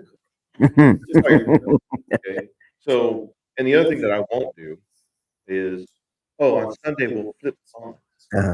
Hey, Germany, Russia. I know you guys had a pretty bad time. You guys start from Berlin, we'll start from Moscow tomorrow. That never happened. Okay, so Crossbones is one of the few opportunities where we planned it and we said, all right, on Sunday, because we want you guys to see the field from a different aspect, we're going to move you guys around. And a lot of players were like, I don't like this, I'm not coming. They Fuck missed that out, hill. man. Yeah, They missed out. That was Sure. a great event because people got to see the AO from different angles. But that was planned ahead of time. That was, we agonized over that one. But I mean, we spend a lot of time. I mean, That all? yeah. Now we have to empty everything out. Yes, of the AO. yeah. So it's a lot of work. But when somebody comes up and says, "We're spawn camp," no, you're not. You're just not thinking. We can't get the vehicles through. No. This one. Don't go that way. You're going to puncture the gas can. We're going that fucking because that's the way that you You go. bounce my head off And the ceiling, that's right. that's exactly what I did. I took that route. And For example, this weekend, both sides have a water hazard. One's simulated. It's the soccer field and the maintenance building. The other side has the sunken, the lake and the sunken city. Okay. Hey guys, you both have the same water hazard. You're gonna have to maneuver around it. Figure it out. Yeah. Okay. Technology is not gonna save you here. It's gonna come down to feet and wheels. Think through it, and don't do it in a committee because that doesn't work. You'll never get moving. So, The reason I wanted to pause there is because you, sir, were presented with an amazing challenge 5 times. oh, six. Yeah, Excuse six. me. I was at missed 6. I was so pissed. I was at the last 5. I apologize. I missed the first. I got all 6. And not be every possible challenge you could have been given, you were given. You were in a mall that wasn't as big as some other malls. It wasn't multi-story like some other malls, but it was alleys and avenues, and that's all there was. You You had did some not design a worse building to play airsoft. right. That you couldn't knock anything out of either, because it's like Rats. Jeremy at Rats took a school which would normally be terrible and blew holes in the walls. He fixed it. You weren't able to do that. So I did try. I did ask.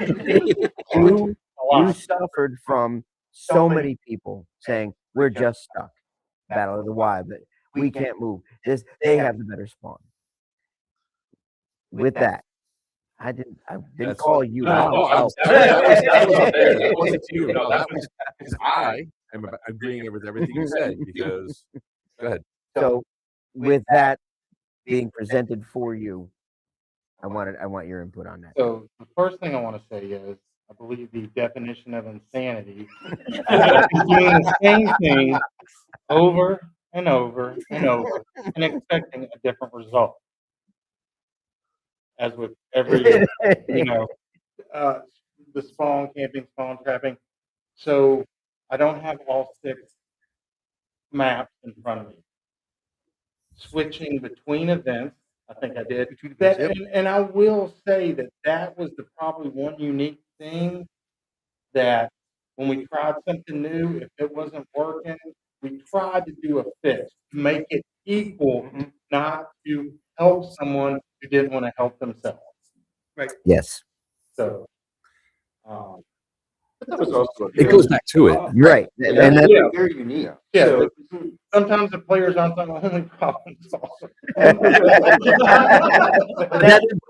that was really why I wanted your answers, because you faced it so intently rather. It was, I mean, every problem you could have your head there. And how do you fix it? How do you fix it? How do you get the players to fix it? How do you involve yourself all without going, okay, we'll back you off. And now you have half of the people that came to play mad. You know, whichever half. One half is mad, the other half, but the other half doesn't feel successful. They had to be reset.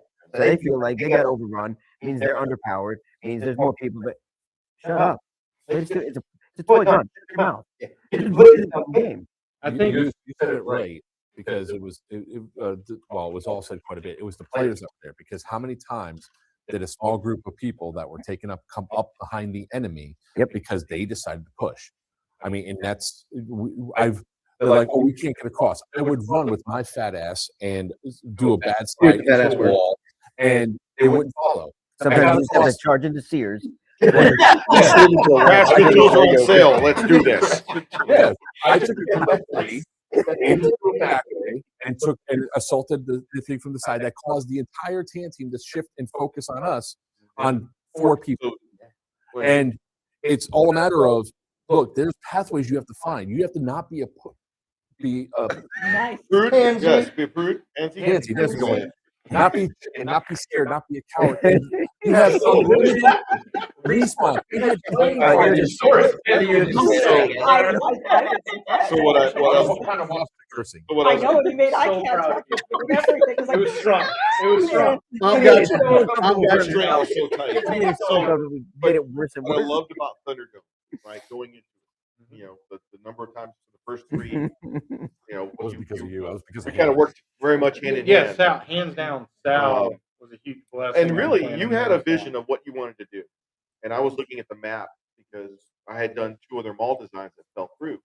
And granted, you're absolutely right. This is the worst mall design. You cannot pay somebody to build a better, But it's not, like I more said, structure. it's not a location. You know, these areas aren't made for airsoft, right? But remember, we were talking about this. You're looking at it as a mall, Christopher. Look at it as a Grand Theft Auto city. Yes. You know, there are alleys, and I started labeling locations, and you're like, okay, run this by me. I'm like, this is the police station, this is the taco, you know, the restaurant, this is Market Street. And you're like, okay, and all of a sudden, I could see you were transitioning into. It's not a mall. Starting the line. It's not a mall. It's literally a video game city map. I got you, Sal. Okay, where do you? And let's put some money over here. And you think you can put some drugs? And I showed up that day. I was like, all right, where do you want me to put all this props? And you're like, go for it. And I started throwing drugs and jewelry, and we're right, you know, pawn shop on the windows. Shitty guns. Shitty guns. Shitty. City guns. What I loved about it is you looked into it, you bought in to it's not a mall. It's a city with back alley, street. And we tried to tell players, quit looking at it as if it's a mall and look at it as if it's a city. We had 3 paintings. The subway was the basement. It was like, come on, the subway has 2 or 3 exits. You know, and finally they found one that came out of that horrible smelling fish restaurant that smelled like Long John's from like 50 years. Shut up, man. It was very, very greasy. Sticky. But hats off to you, man, because you didn't rinse and repeat. No, all 6 were Completely completely different. storylines, man. Like the barrels. Like, go get oil. Take the oil back, you know. The challenges of, you know, like the last one where we had 2 sprinkler heads get blown up. The challenge of idiots that were told specifically not to use grenades inside of the basement. You mean the subway? But you had a lot of players that were just like they just got in that game in particular. So many of them just got locked in and so frustrated that they couldn't move. And I was like, you're not moving because you're being scared of getting hit by a plastic BB. Why are we even here? Good news, you're not going to die. Yeah. Unlimited lives. Decision making. Yeah. I mean, we had so many. It's like we had like a couple people get injured beside myself that one game. I got to Oh, the one where you slid into the wall? On purpose, yeah. but I didn't make it back in time. It was a power slide, all right. Because you're a fat ass. But I got to the wall and came back. I got back there too late for the night game. But the next day, I'm still running across. Or the first one where I'm going to run across this little room real quick, try to cross, and I ended up going flat on my back, and I twisted my ankle. bad. It dislocated, relocated, and here I am hobbling, still medicing people in the middle of the thing, and everybody else is like, "We can't move." I was like, "Bitch, I can't run, and I'm making it up there. Why can't you?" The way I frame it is they're looking at it it's like a grocery shop. They're trying to go up and down the aisles. They're not looking anywhere else. Yeah. Like Fat Ninja was great. Jeremy Oh Blackburn. yeah. This guy is insane. He went running across, and I had it on camera while I was sitting in the chair nursing my wound. He went running across with the grenade, ran inside, and boom! And he took out the entire group that was making so, our life a living hell in that one corner. Folks who knew the bypasses and the back alleys, they looked at the map and were like, "Hey guys, you know you can go from here to here without ever going on the main street." Shocking. Thanks, Mike. I was going to come and say hi and spread some positivity. Thank you. Much love, good vibes. Yeah. I'll tell you what, man. We've seen some great people in the hobby. I call it a sport. You know, Yeah, we talk about this. Yep. If football is the little brother of war, airsoft is its cousin. Yep. There's so many parallels. Played right, it's definitely a sport Yeah. for sure. Sure. My heart rate would definitely say That's another thing. Get over here. Get on camera. Okay. Let's talk Airsoft about, Santa. let's talk about what it's done for folks.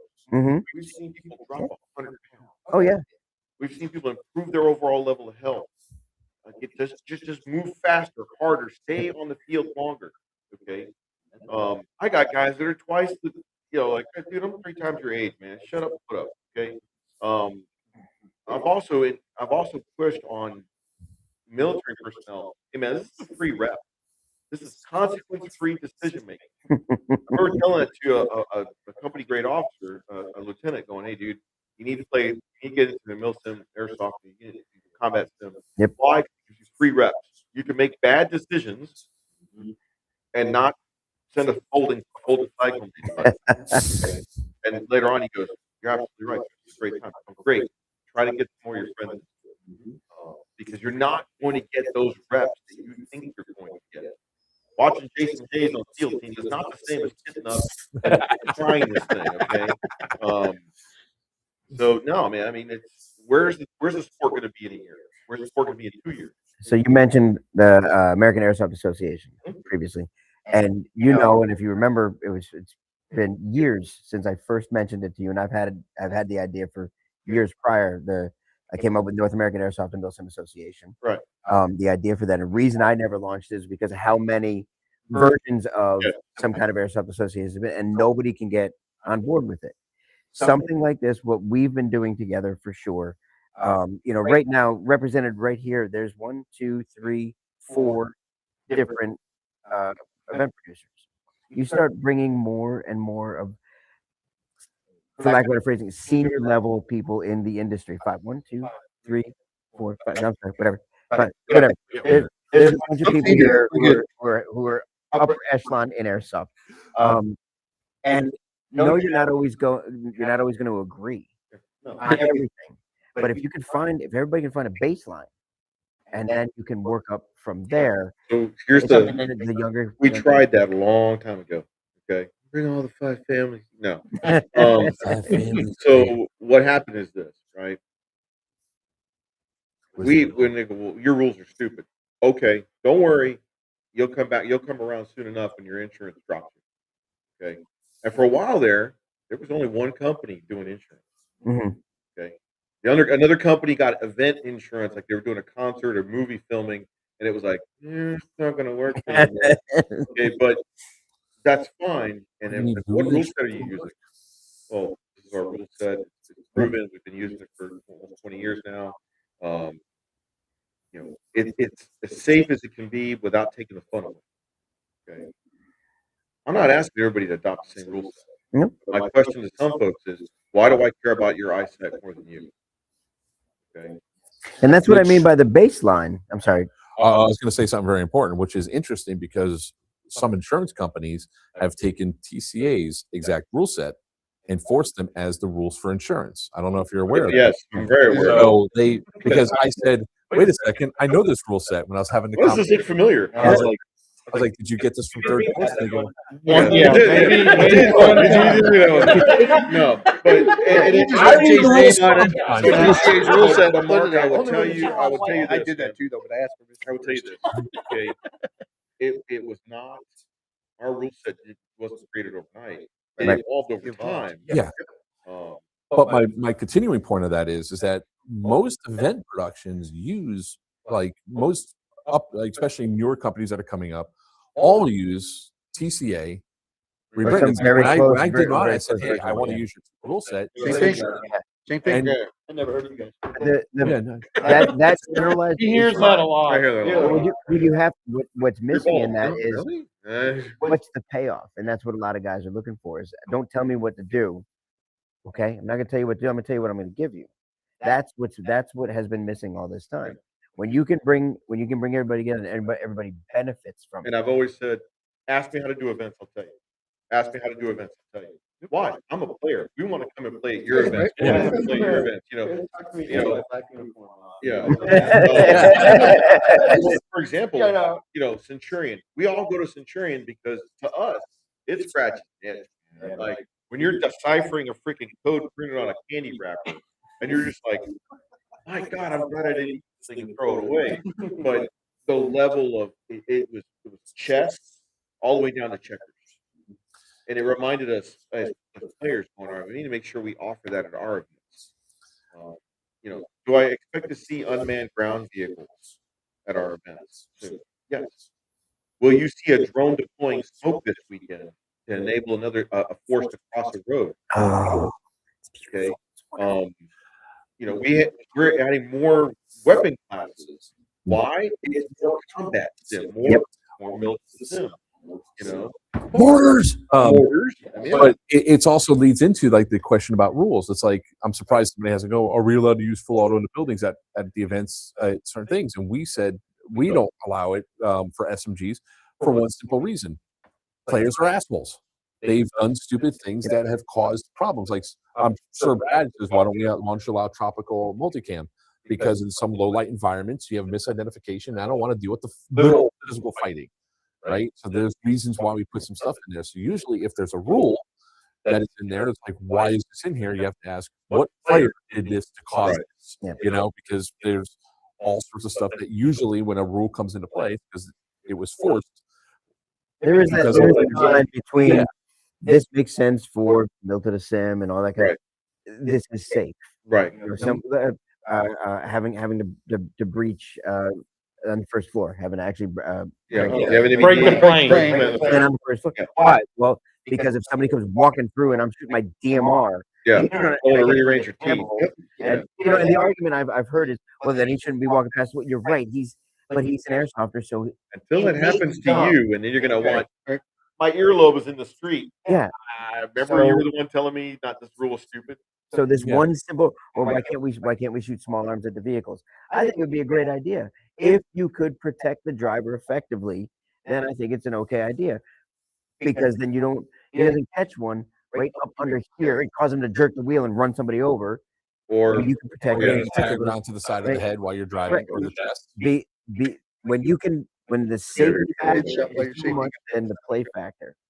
I know, but I've also seen gunners get hit, kick drivers. Yeah. So we've seen.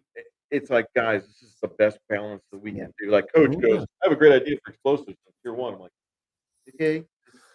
I hear you out. Oh, okay. That's let's bring in power tools. Okay, I see where you're going. And we've done it. And so it's one of those things, like, because the biggest thing that we always get complaints on is why. Oh, you're scared that your truck's going to get damaged. I've already replaced my windshield 3 times. Yeah. I have a crack from Gladius because somebody or from Iron Knife because a guy was shooting hot hit my wind. It happens. I'm not concerned about that. What I'm concerned about is if I'm driving and there's a person with a tag launcher 10 feet away from the truck, shoots it and hits or shoots BBs and hits the lip of the TC or me, which I've been hit multiple times driving. That's why I usually wear a helmet and a face mask. Yep. Why are you wearing that? Because it hurts, and I want to make sure that my 2,000-pound vehicle doesn't run somebody over. Well, why have vehicles at events? It is an enhancement Yep. to the Well, game. and that's the thing, like, people forget that it's mitigation of risk. Yes. It's Yeah. not that you're sucking the fun right out of it. However, Yep. there's always some Even in training in the military, we're in the middle of the Mojave Desert, and I've got to make white engineer tape about where my guys are sleeping on the ground. So they don't get run over. So, So like, you wouldn't do that in real life. Yes, we So, like, I would line. why can't we have vehicles at Milledgeville? Because There's nowhere to Nowhere to put them. Yeah, nowhere to put them. you know, I'm gonna park up right why against can't the we bay. go this here? Because that's a graveyard. What's so big about the graveyard? Well, I like like going all the way Yeah, down. it sinks. Yeah. It sinks. The ground's exactly. Here's one. We all know Love that the graveyard. prices are going up, right? Yeah. Pretty much across the board. They got to do something. It's not just pricing that keeps players from coming or gets players to come. This is the largest event I've ever been to this time. The amount of players you have here, over 7, right? 750, right? 750 players came. Why? Why do you think 750 players came this time? I would tell you out of that 750, because we had early bird tickets. Mhm. Boy, did Eastern shout out to the Empire. They got their tickets early bird, big time. Okay. The AO, and everybody in here knows, some people will go, doesn't matter who's producing the game. Mhm. That AO is fire. That's for all you youngins, okay? And so, 6, 7 times. they were like, I don't care who's hosting, I'm going, okay? Even though it's somebody they don't like, okay? We got some guys that only go to the real mill sim, but yet they're coming here this weekend instead of going somewhere else, okay? That's fine, all right? Awesome. Buy in. Don't be a distraction. Yep. Okay? Buy in. You'll have more fun, all right? But there's a 35% of those 750 bought it because it's Guardians. Okay. The other 65%, okay, are dyed in the wool TCA Nation. Okay? They know what to expect from us, and now they know that we're pushing ever further into combat. What? The camera suddenly decided to go all the way that way. Sorry. What am I looking at? Look at mother. You shouldn't bend over yet. I know. But they're coming because now there's mortars, now there's freaking drones, there's the helicopter. Right. all those things. And now I've got folks that are like, "Hey Sal, how are you guys? What are you going to let us do signature reduction?" There's somebody that's playing the game for real. And I'm like, all right, man, thermal blankets, get a whoopee, put it in your poncho liner, get it off the vehicle, get it off the trooper, screen, sniper screen, hanging it in the window. So they're trying to get more mills to sim, more combat sim, more Sea of the Sim, because they want to survive. Okay. Could they do it at another mill sim producer? Sure. If it allowed for it. Okay. So one of the cool things is that you're presenting ideas and the players are introducing them. What happened? It moved again. Oh, barely. It's okay. Don't interrupt me when I'm talking. You're introducing ideas and players taking advantage versus you introducing ideas, you coming up with it, you introducing it, so you now have to charge more to the player. So your prices stay well. But I think I think I've been to a 600 player TCA event, but I think like 3s and 4s was what tradition over the past couple of years. A lot of them have been somewhere around it. That's why it's impressive to me to see, and I wanted to bring it up. 750, and knowing what the cost of some other event producers and what's showing up to some other event producers, things like that. You have a following, and it's not just the following. Like you said, 65 are diehard TCA. Okay, well, I don't think it's just 65 diehard TCA and 35 Guardian Center. I think there's a lot of these guys that are diehard TCA that are going, hey, you need to come to this one. Yeah. Yep. My whole team that's with me now, half of them Never been here. have never been here, never been to a Milsom before, and they came to, a couple of them came to Gladius. Gotta go back. I need to go play. Half of these guys were great. I'm gonna jump on that afterwards because are you done? Yeah. I didn't want to interrupt you. Hey, sweetie, you I love her. Oh, here we go. Grandma's back. Talk about yourself. No, But one of the things that I'm gonna tack onto this too is that if players are spending that much, are they going to get what they've spent back? Because it's not just the cost of the ticket. Oh well, they bought a $350 plate carrier. They can spend $280 on the ticket. No, it's also flights or gas. It's hotels and lodging. It's food. It's all of the expenses that come with it. So yes, it's an expensive hobby. There is no other way to get around that. So when you look at event producers, yeah,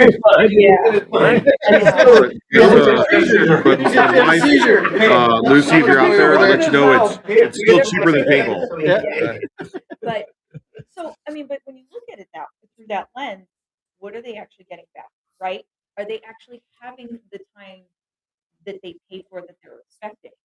And that's a big part of it. If they're coming to your events, do they have all of these things, all of these promises? And maybe not all of them are met all the time, but are the majority of them happening?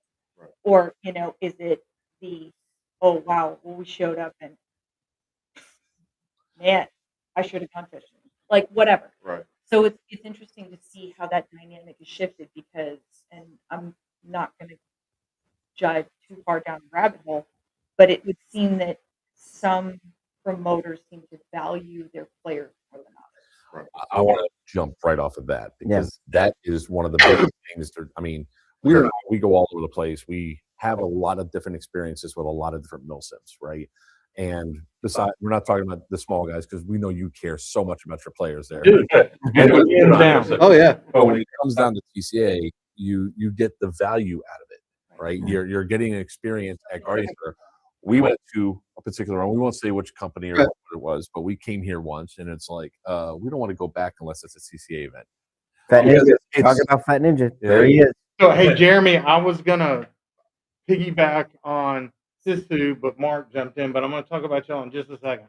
Yeah. So the thing that comes down to it is like there's certain AOs that we won't go to unless TCA is doing it because of that value. Yeah. And there's something for everybody too. If you want to do, We're not. We're not. We're not worthy. Really though, if you look at it this way, Get do that you one. want to do line company stuff?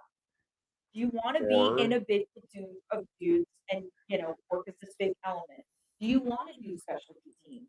Do you want to work with a small element of dudes and go do your other thing? There's something for everybody within the game structure. Right. So it's a pick your own adventure. It's not just, well, hey, you're going to do this if you're going to do this all weekend.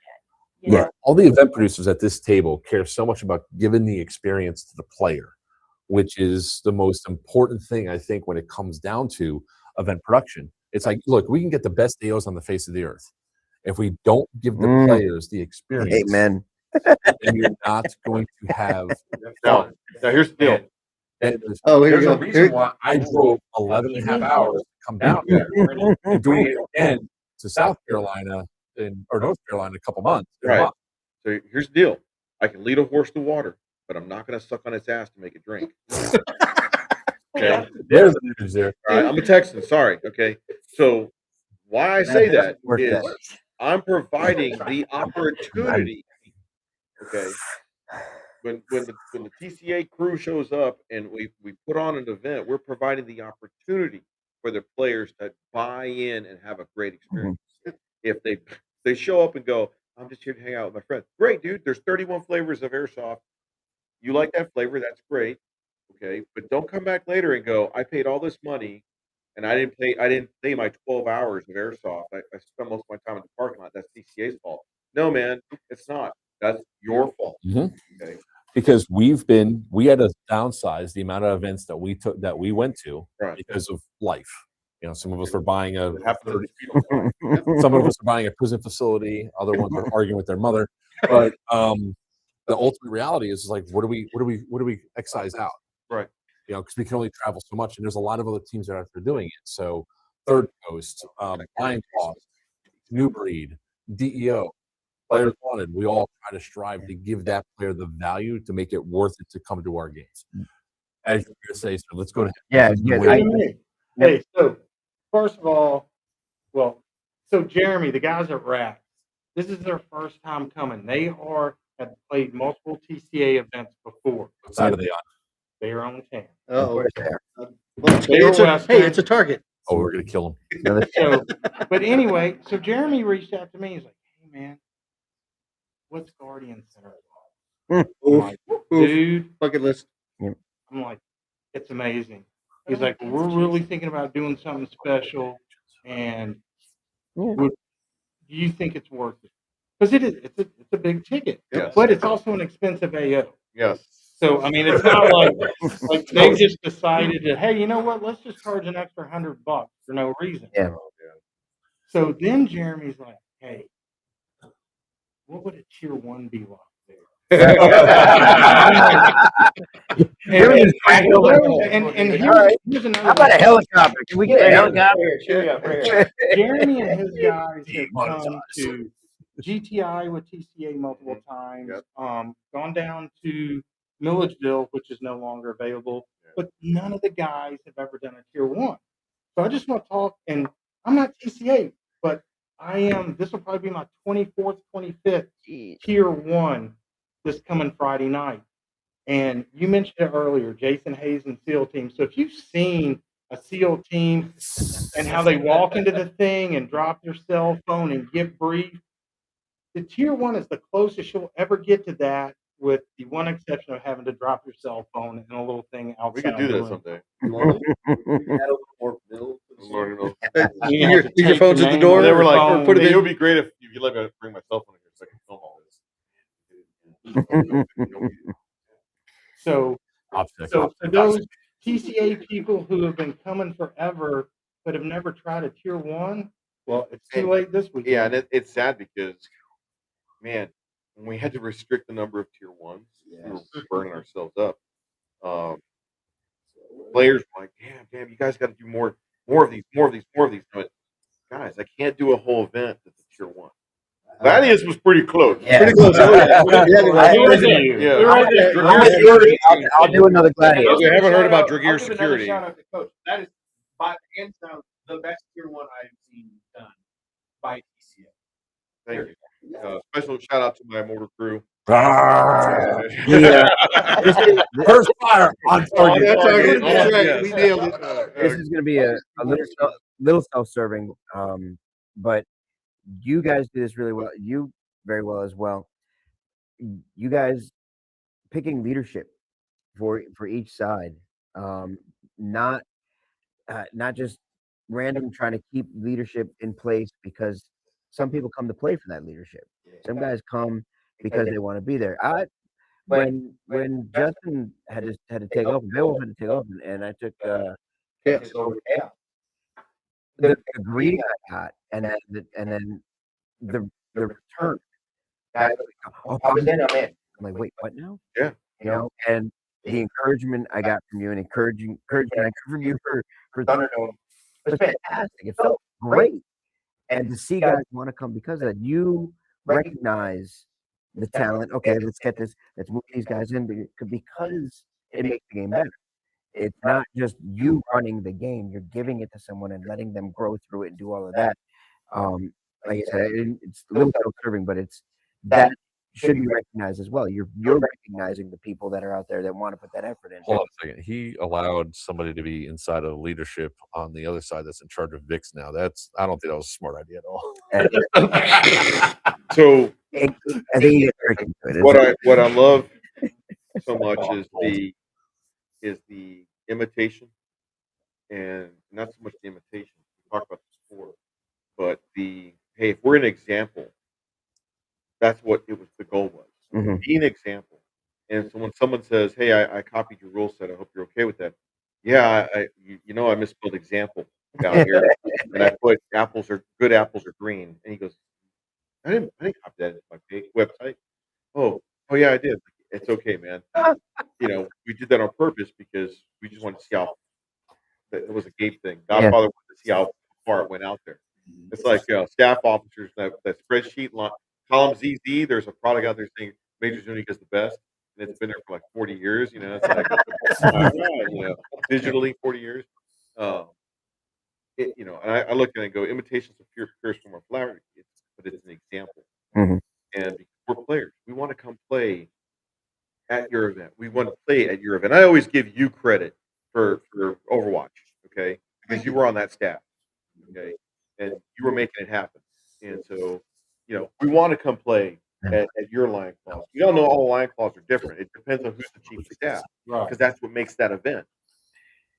Thunderdome, you had 6 installments. I'm pissed that I missed one. Okay, but he was there for all 6. Yeah. And they were fun. They were fun down the road. And it's a matter of you guys are all taking on the bits and best pieces of us, and we beat ourselves up immensely.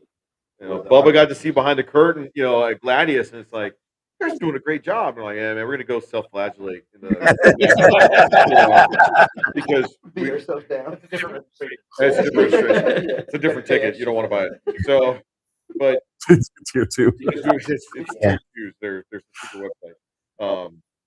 But It's tough when you're your own worst critic. yes, and Oh, yeah. but you have to be. And what separates us from other event producers that have been around, pretty long? It's I don't know. I don't know what to tell you. It's we care about you guys having the best experience because we want to have it when we're at y'all's locations. Mhm. Support your local field. We don't do this all the time. Yeah. Go support your local fields. Go watch the rats. Go have fun. Go play up in New England the existing fields because they're fleeting. They're going away. Hey, easy I on know, okay? but let's You're in the South. There are 6 fields that have shut down in the last 6 months. That's something that we have to identify and be like, hey, we need to promote the sport. We need to get stuff out there. Now, there's a couple of fields that are going to be opening up that are going to offset that, but the reality that comes down the line is that we have to keep promoting the sport in a positive way. So when one company tears out another one, it's why you are seeing there's like some moves on my show, your show, that we don't talk down about other companies. Now, we might report on something that came out that might be really airsoft news that needs to be discussed. But on a whole, we try to keep it all positive. Like somebody sent me something to review and it was absolute crap. I'm not putting that review up. Right. It's like somebody else can give you a negative review. I'll at least tell you privately, here's what I would have wrong with it, but I don't need to bring the negativity into sport. Well, that's how you grow. Mark has matured over the years. He has, yeah. 100%. It all started with That's right. That's a dollar theater. That's right. Hold on. Dollar Hold on. theater. So when you get, and Sal has said this so much, you can't do dollar theater when you're an event producer. Right. Because what happens is you start going through. So like there's definitely been some stuff that happened at some recent games where it's like, hey, take a look at this video real quick. Who was in the wrong? And I'm one of the ones that will accept responsibility for what I've done wrong, right? Like maybe getting lippy with another player because I was being accused of something I didn't do. But that's just, You got excited? oh, fuck yeah, I did. Stop it. What are you gonna say, Bubba? So, Bubba's been quiet, hasn't he? Been waiting. I'm a thinker. So so you're talking about collaboration, growth, integration, Yep. right? Yep. And this is the test. You have 5 event producers sitting in one space, coming together. And that culture, that's what that is. It's not just community, it's culture. My saying for that all the time is you inherit the culture that you allow, right? And when you uphold those, or you put out those expectations, and you expect players to get after it and have that buy-in, right? Buying everything together. Saying, I got you. That you're having that culture that expands the sport, the hobby, whichever part that you live on here, and it makes it better for the community to grow. And so the This wouldn't have been thought about. piece I have is when Third Coast first started, and we were a series of chapters. Our goal was to hold people accountable and keep like, oh, hey man, you can't play here. What? Yeah, we don't want you here. Why? You can't follow the rules. You're calling your head 5. And sooner or later, he was like, I can't play anywhere. I guess I'll just learn to call my head. Good, Yogi. Okay. And so we were known for that. And so when we went and decided to turn it into a business in 15, and step away from being a not-for-profit benefit, guys were like, So all the guys that have been kicked out of band, you're gonna let them back in, right? As long as they buy a ticket. No, guy. No, they're still gone. And there's still people in it. We got guys on our staff who are like, "Well, so and so just reached out to me. He doesn't know what stolen valor is. He can go kick rocks." Okay. Or so and so still hasn't figured out they were wrong. They can go play somewhere else, and it's okay. And it burns them because you're holding them accountable. Okay. And I said, if you're willing to cheat at airsoft, what else do you cheat at in life? Okay. Yeah. And, There's Jeremy, fantastic. I've had him on the stream. I love him. He's an amazing guy. Promoting his field, working with Wiener. I used to do Wiener safety briefs. Working with all of you guys, doing all that. Absolutely, it's culture, it's community. That is how we grow. That's how we grow in the right direction. At least, I mean, it's easy to have a mob grow. It'll go nowhere and it'll be nothing, and it dies off and grows, dies off. And grows. you start seeing weird things like kids taking airsoft guns to schools. Yeah. Bad idea. Yeah. Very bad. Yeah. But if it takes longer for a good culture, good community to grow, but it's much stronger when it does.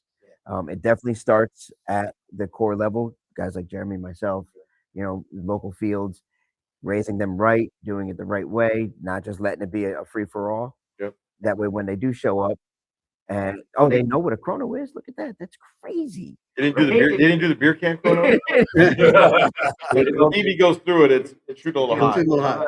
Yeah, they and I have found when my guys go somewhere now, most places they go, if they're wearing a DEO patch, people know they play it. They don't worry so much about them because they've been raised right. That I want to see that continue to grow. That's why I like doing this. Why I love working with you, talking with you offline. Just all the time. BB Fest. We're gonna do it. It's gonna happen. By the way, anybody has an idea for a proper name for the East Coast version of Airsoft Con? Airsoft, some sort 6 millimeter con, whatever you want to whatever you call it. want to call it. Let's call it, because it's not and doesn't have DEO in it, because it's not we're hosting it. It's going to be at the location, but it's not a cash grab for me. It's not that. One of the first people I invited was actually Sam from Airsoft Junkies. Which people blows their mind. They're like, "What? He's another store." Yeah, there's a bunch of us out there. It doesn't matter. Get everybody there so everybody can meet, greet, see what it's all about, and go, "Oh, you mean I don't have to pick a side? I can actually be with everyone." Yeah, of course. Where do you think I get my grenades from? You have to be a part of the community. Surprise! The industry's very inbred. There's Pat Barrel on the market today. Fine. Number one patch barrel, 5 years running worldwide. Yeah. If you Used find a better patch barrel anywhere, I'll buy it for you. Haven't bought to one in do 5 Mark years, well. and it is a fully lifetime warranty. Anyway, To start wrapping this up, because we've been at this for a while. Yeah. It's Two almost hours. like one of my It is. Good gosh, yeah, Oh, we got another hour. 2 hours and 10 minutes. Yeah, I know. Yeah. But I proposed this to Greg, and I think it's That's my something bedtime. we should probably do is like, what is that one Airsoft AO that is on your bucket list that you must do? And we're going to start. Oh shit! Yeah. Well, hang on. Christopher raised his hand. I got Yeah, give Christopher first. I gotta give it to I Christopher. have never been to this one, but all my teammates rave about Camp Shelby. Wait, does it have to be one that exists? Oh, you mean we can talk about playing a Disney Yeah, World yeah, yeah. or on a cruise ship? Yeah. Cruise ship, Disney World. Stealthy Taco, Prairie Fire. Dude, I love you. Yeah, man. Prairie Fire is coming back. We're gonna do it. We just gotta find. Hold on, it's not him, We sir. do an East Coast. That's what I do. It's like Kids involved. Yeah. My company No, does, it's yeah. fine. My I'm man, giving you time to develop the He's answer. got it. I can tell it's in his face, but he said Camp Shelby. But Could- Camp Shelby, that I would which is right now is a no go. Yep. As of Right now. Yep. as of 9:09 p.m. on 2. As people start emailing range. February. Sorry, Never happening now. but that would be where I would love to go play. Okay. Camp Any Shelby? particular As reason long why? as PCA Oh, was the promoter. Any particular reason why? Word of mouth Okay. from people that have been there that it is the shiznit. yeah, it is a. Yep. Later. I was there with a it's broken amazing, leg too. yeah. I had to sit and watch. All right. Do it again. I didn't touch nothing. I think Kevin and Sal Snick have joined. Add to the stream. Oh, that is. I guess another hour, yeah. That's right. What's your favorite? What's your? Bucket list. It doesn't matter if it's even an existing Bucket list DEO. location. I got one. Okay. I don't even know what the damn place is called, but the Star Wars Galaxy place, freaking. Like Buena Vista? Oh yeah. Disney Galaxy's Edge. Galaxy's Edge, Disney World. Oh, we're That would doing be- that. That would be, yeah, that's for you. That would be so epic. Yeah, it would. Throw down near the Millennium Falcon, man. Like, oh yeah, yeah. That's all right. Ted, I didn't know we were going there. Okay. I said any place. Any I place. never place, huh? did it. It's like a Camp Shelby, but the Mountain Center at Fort Knox, Kentucky is Sussman. Sussman for the special effects. Yes. It is amazing. Will we ever get in there to use it? Nope. John Lou, if you're watching this, work your magic, Work your sir. magic, sir. Sussman. But yeah, I will help Chris Bird, Chief of Staff. Yeah, I mean everybody brags do about great. Shelby. We'll do great. and how We'll do it great. is, but it is. I would put it one notch above Shelby. So this jerk stole my thunder. Okay. Which jerk specifically? That one right there, right between, right in the middle. Because Walt Disney World. Yep. I want to go through. Like we were in. Well, just say Epcot, dude. No. I know, Magic Kingdom. Yeah. A bunch of dudes in All of jackets them. with gear on the Going through teacups. Magic Kingdom. Yeah. You know, Right? no, Epic is That's Universal, yeah. No, but seriously, hands down, going through. Can you just imagine, especially if they had Mickey and like Pluto and all that, and just plug in their just you, just You in costume. it's all over. Boom! Yeah.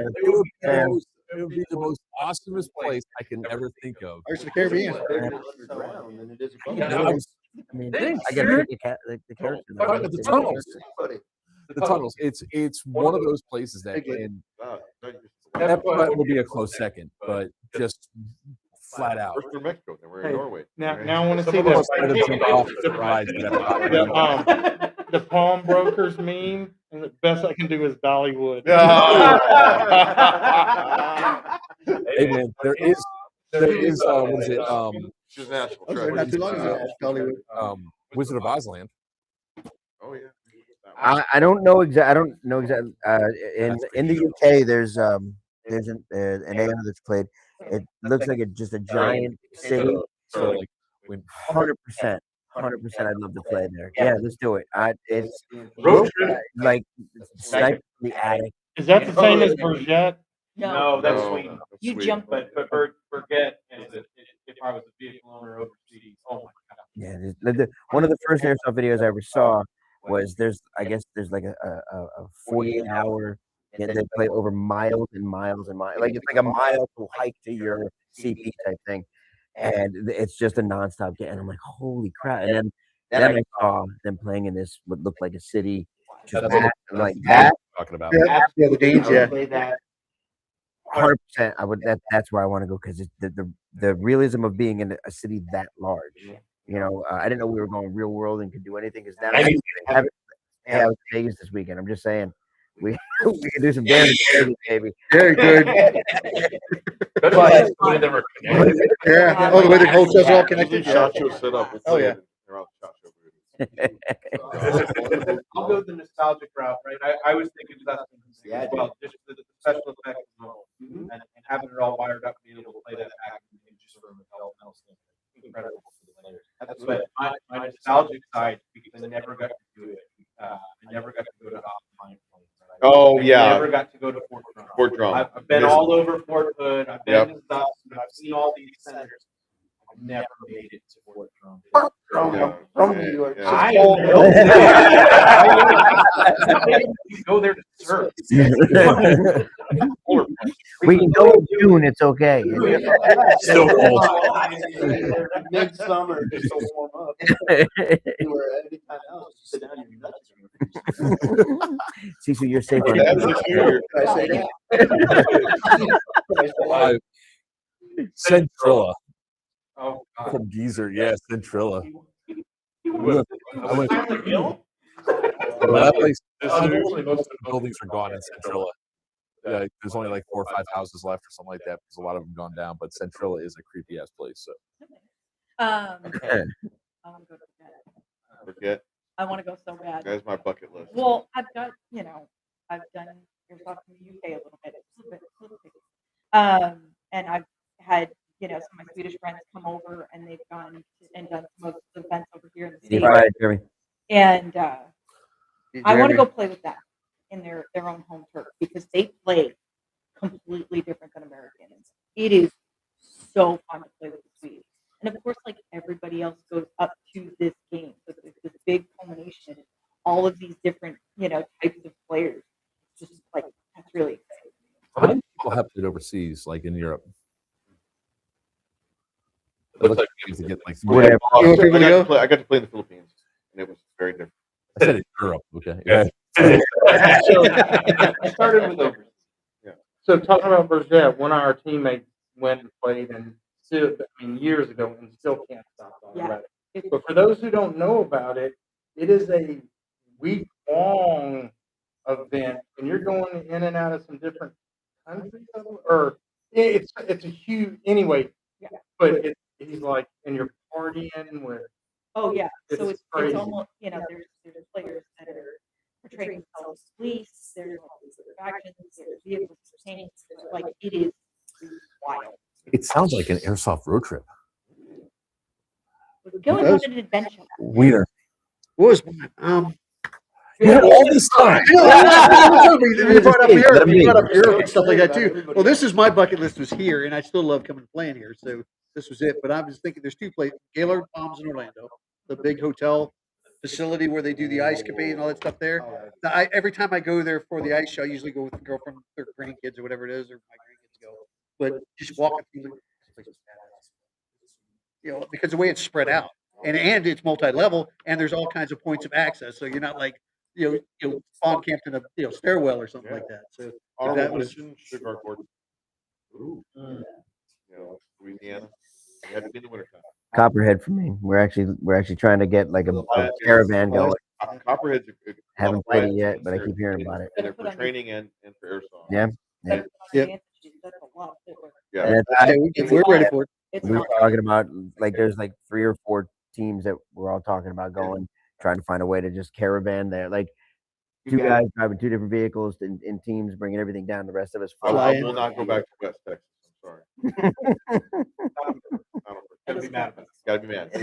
I want to do Starburst again. I want to fly out the Starburst. Hey, there are quite You and I there played. are We did, quite yeah. a few folks that have that on their That was my first travel with Starburst. That was fun. When it comes down to this, I think this roundtable was absolutely fantastic. It was. And I want to thank every single one of you for Yep. coming here. I want to thank Greg for hosting it and Yep. putting us all together and My doing pleasure. this.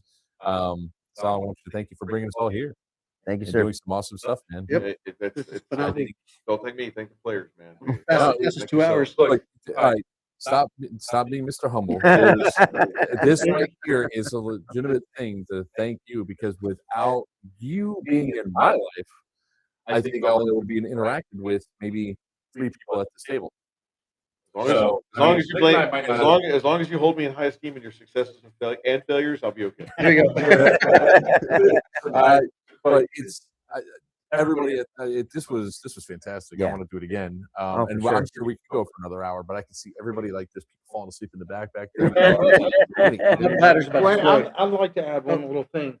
So piggybacking on what Bubba said earlier about the 5 different promoters being here, and first of all, like if we were here just for the event, there's no way this would be happening because we would be too busy. Right. doing stuff. Absolutely, yeah. Yeah, But the man. fact that you've got 4 other promoters here helping you because you reached out and said, "Hey, we've got this opportunity to help Guardian Center.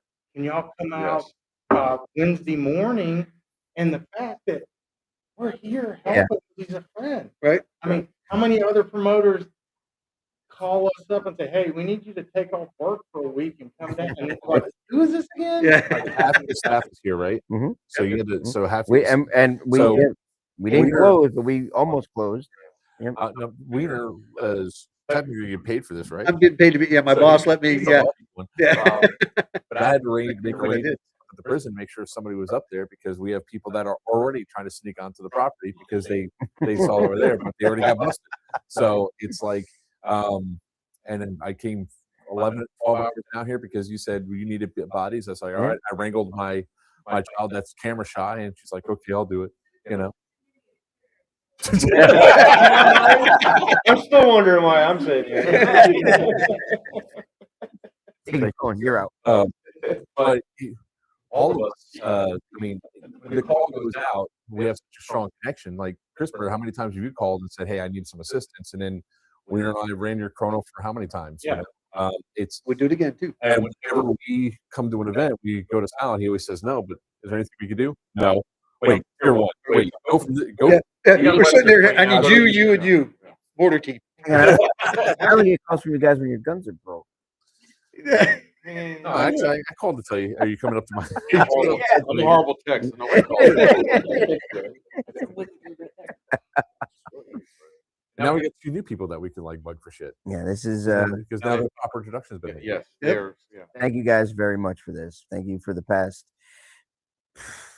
8 years, 9 years. It's only going to get better. Yeah, It's all I'm looking forward, and we're bringing more and more and more people into it, more and more people together. So thank you. In Thank you, chat, thank you, thank you.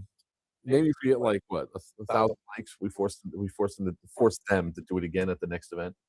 1,000? I don't think I've ever gotten 1,000 like We'll that. do the, tell you what, we'll do the next one probably at BB Fest or BB Con. Oh, yeah. There we go. Oh yeah, 100%. Yeah. Right. Yeah. Wait Hey, too long wait. for all of us to be here. Like there's 3 fucking assholes that are on the chat inside this room. You should be saying yes. We can do that. Wait too long. It Hold on, might be 3 months out. Could be. No, there are 3 events next month. Yes. Greg, is this Yeah. also, besides your staff, the first live audience? It is. Oh, yeah. It is. Yeah. Yeah. Both. I'm Yeah, sorry, love tracks. Greg and Mark. And- It's just the first time It's that first you have time. a live audience. Yeah. First time live audience. Stop Apologize for any painting and technical all. Actually, no, difficulties we had. it's not for us because we were doing it. Huh? No, we're not muted. They can hear us. No, the mute's here. Our systems are muted, so we don't hear the sound. Yeah. That's back up. Yeah. That'd be wonderful, wouldn't it? It would be 2 hours worth. Yeah. Oh yeah. Yeah. The signal's going on Yep, up here. yeah. 2 hours worth of talk is gone. No, it's Look at these idiots. Yeah. I've been reading the captions. It's all We just see mouths moving. Nobody's saying anything. All right. So Can Before you go. imagine bad lip What do you got? syncing, get a hold of it, and 60-second close. Yeah. Before we go here, Papa here has a special position tomorrow in the film and stuff like that. So it's like talk about it. we're not He talking already about it. has. We're not talking about, but there's something we have to give him that we got tonight for him or his special position that he has tomorrow. So I'm going to present this to you right now. oh. with the hanger.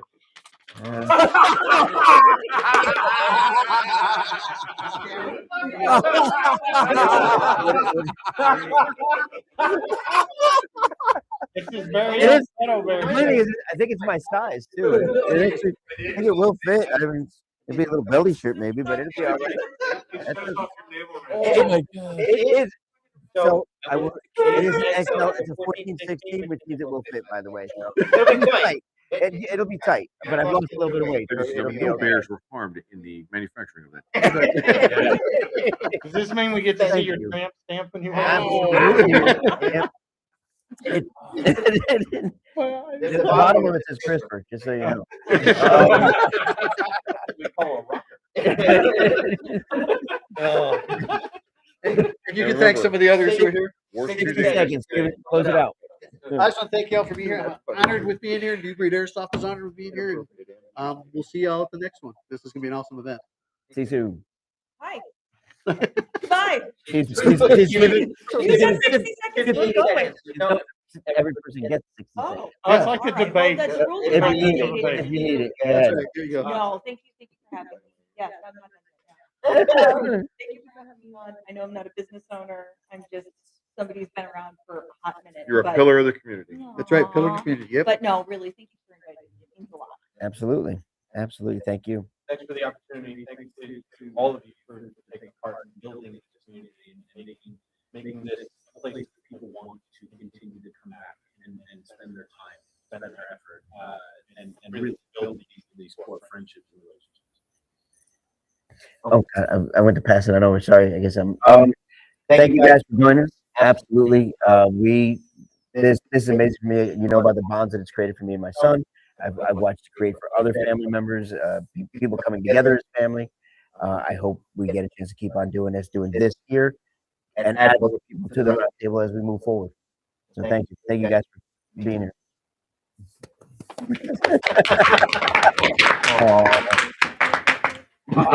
I just love all the opportunities that have been given to everybody here, but that's been shown onto us and everything else. Like, I made the biggest decision I ever did in my life.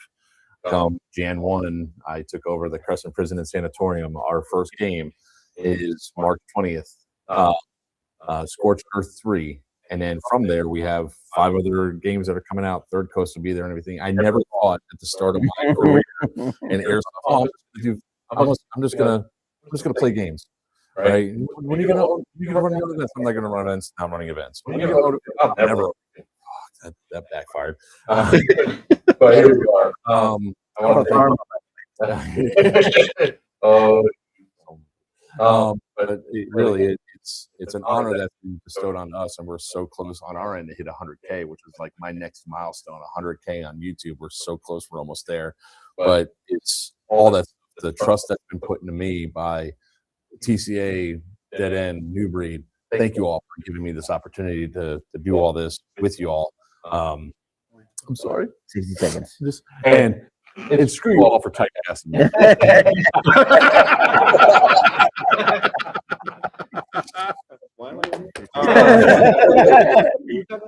No, big shout out to the players, because like, Sal was saying earlier, we're very humble individuals, but we wouldn't be doing this if it wasn't for the players, which we're all players. So, I mean, deep down inside, I'm not thinking myself. But no, the player base is the reason why we do what we do. And I would say over the course of the last 7 years, I've seen more of this than I have of this. Can I do that? Yeah, that's fine. I've seen more people wrapping their arms around each other, which, if you're not, you might be alive. Yeah. So, I mean, the community's grown so much. It's become not more necessarily a fuck you community, of more of a, hey, let's look at this guy. So, thank you to the player for bringing this community around and not being more less negative. Lifting people up. Thank you, sir. Thank you. So, spouses. Yeah. Oh, yeah. So great transition. First and foremost, thank you to all of you that said prayers for my wife. The power of prayer works. I'm doing much better. You measure your wealth by the value and the love of your friends. So thank you. This here shows the power of combinations. To quote a general officer, which will remain nameless, the combination of players, sponsors, vendors, producers, because if it wasn't for the players, the other ones wouldn't exist. And so, huge thank you to the player base. I keep saying it, we have the best players in the airsoft industry. Yep, absolutely. You guys. So with that, Need the cheer. I am more excited about what's around the corner in terms of all the tech and all the evolution that we're pushing. Tech. Yeah. And so, this airsoft shot show that's coming in July. Okay. Yeah, I'll do it, John. Yeah. That's what I'm excited for, because it's going to open the doors up and show people what our sport is. Yes. Yep. Anybody that says it's not, they were that nerdy kid in high school that still hasn't learned to play anything that breaks a sweat. Sorry. Yep. No. So, anyways, hey, it's gonna be a great weekend. I look forward to doing this again. Thank you for having me out here. And dude, on you. So I think I've talked too much tonight, but I do want to say I'm extremely thankful for my PCA family, the rest of my family here at this table, the players, and thank y'all for letting us do this and have fun. Thank you, sir, for being here. Thank you. Thank you. Thank you guys very much. Do my final sign off. Let's give the players a round of applause. Yep, there. Thank you guys. Players. Thank you. Everybody watching the video? Whatever you want on yours, right? Can't you? No, I have to say it out loud. Well, yeah, and then you close out yours. I know I close out can't do mine. that. I don't have the. You have all the controls. So I don't have to let you do anything. I'll I do can it. just do what I I guess want. we can just walk off the show. So yeah, we're out. Fly through. That's always all your hits. Would you like it? There you go, sir. All right, guys. Thank you very much. Until next time.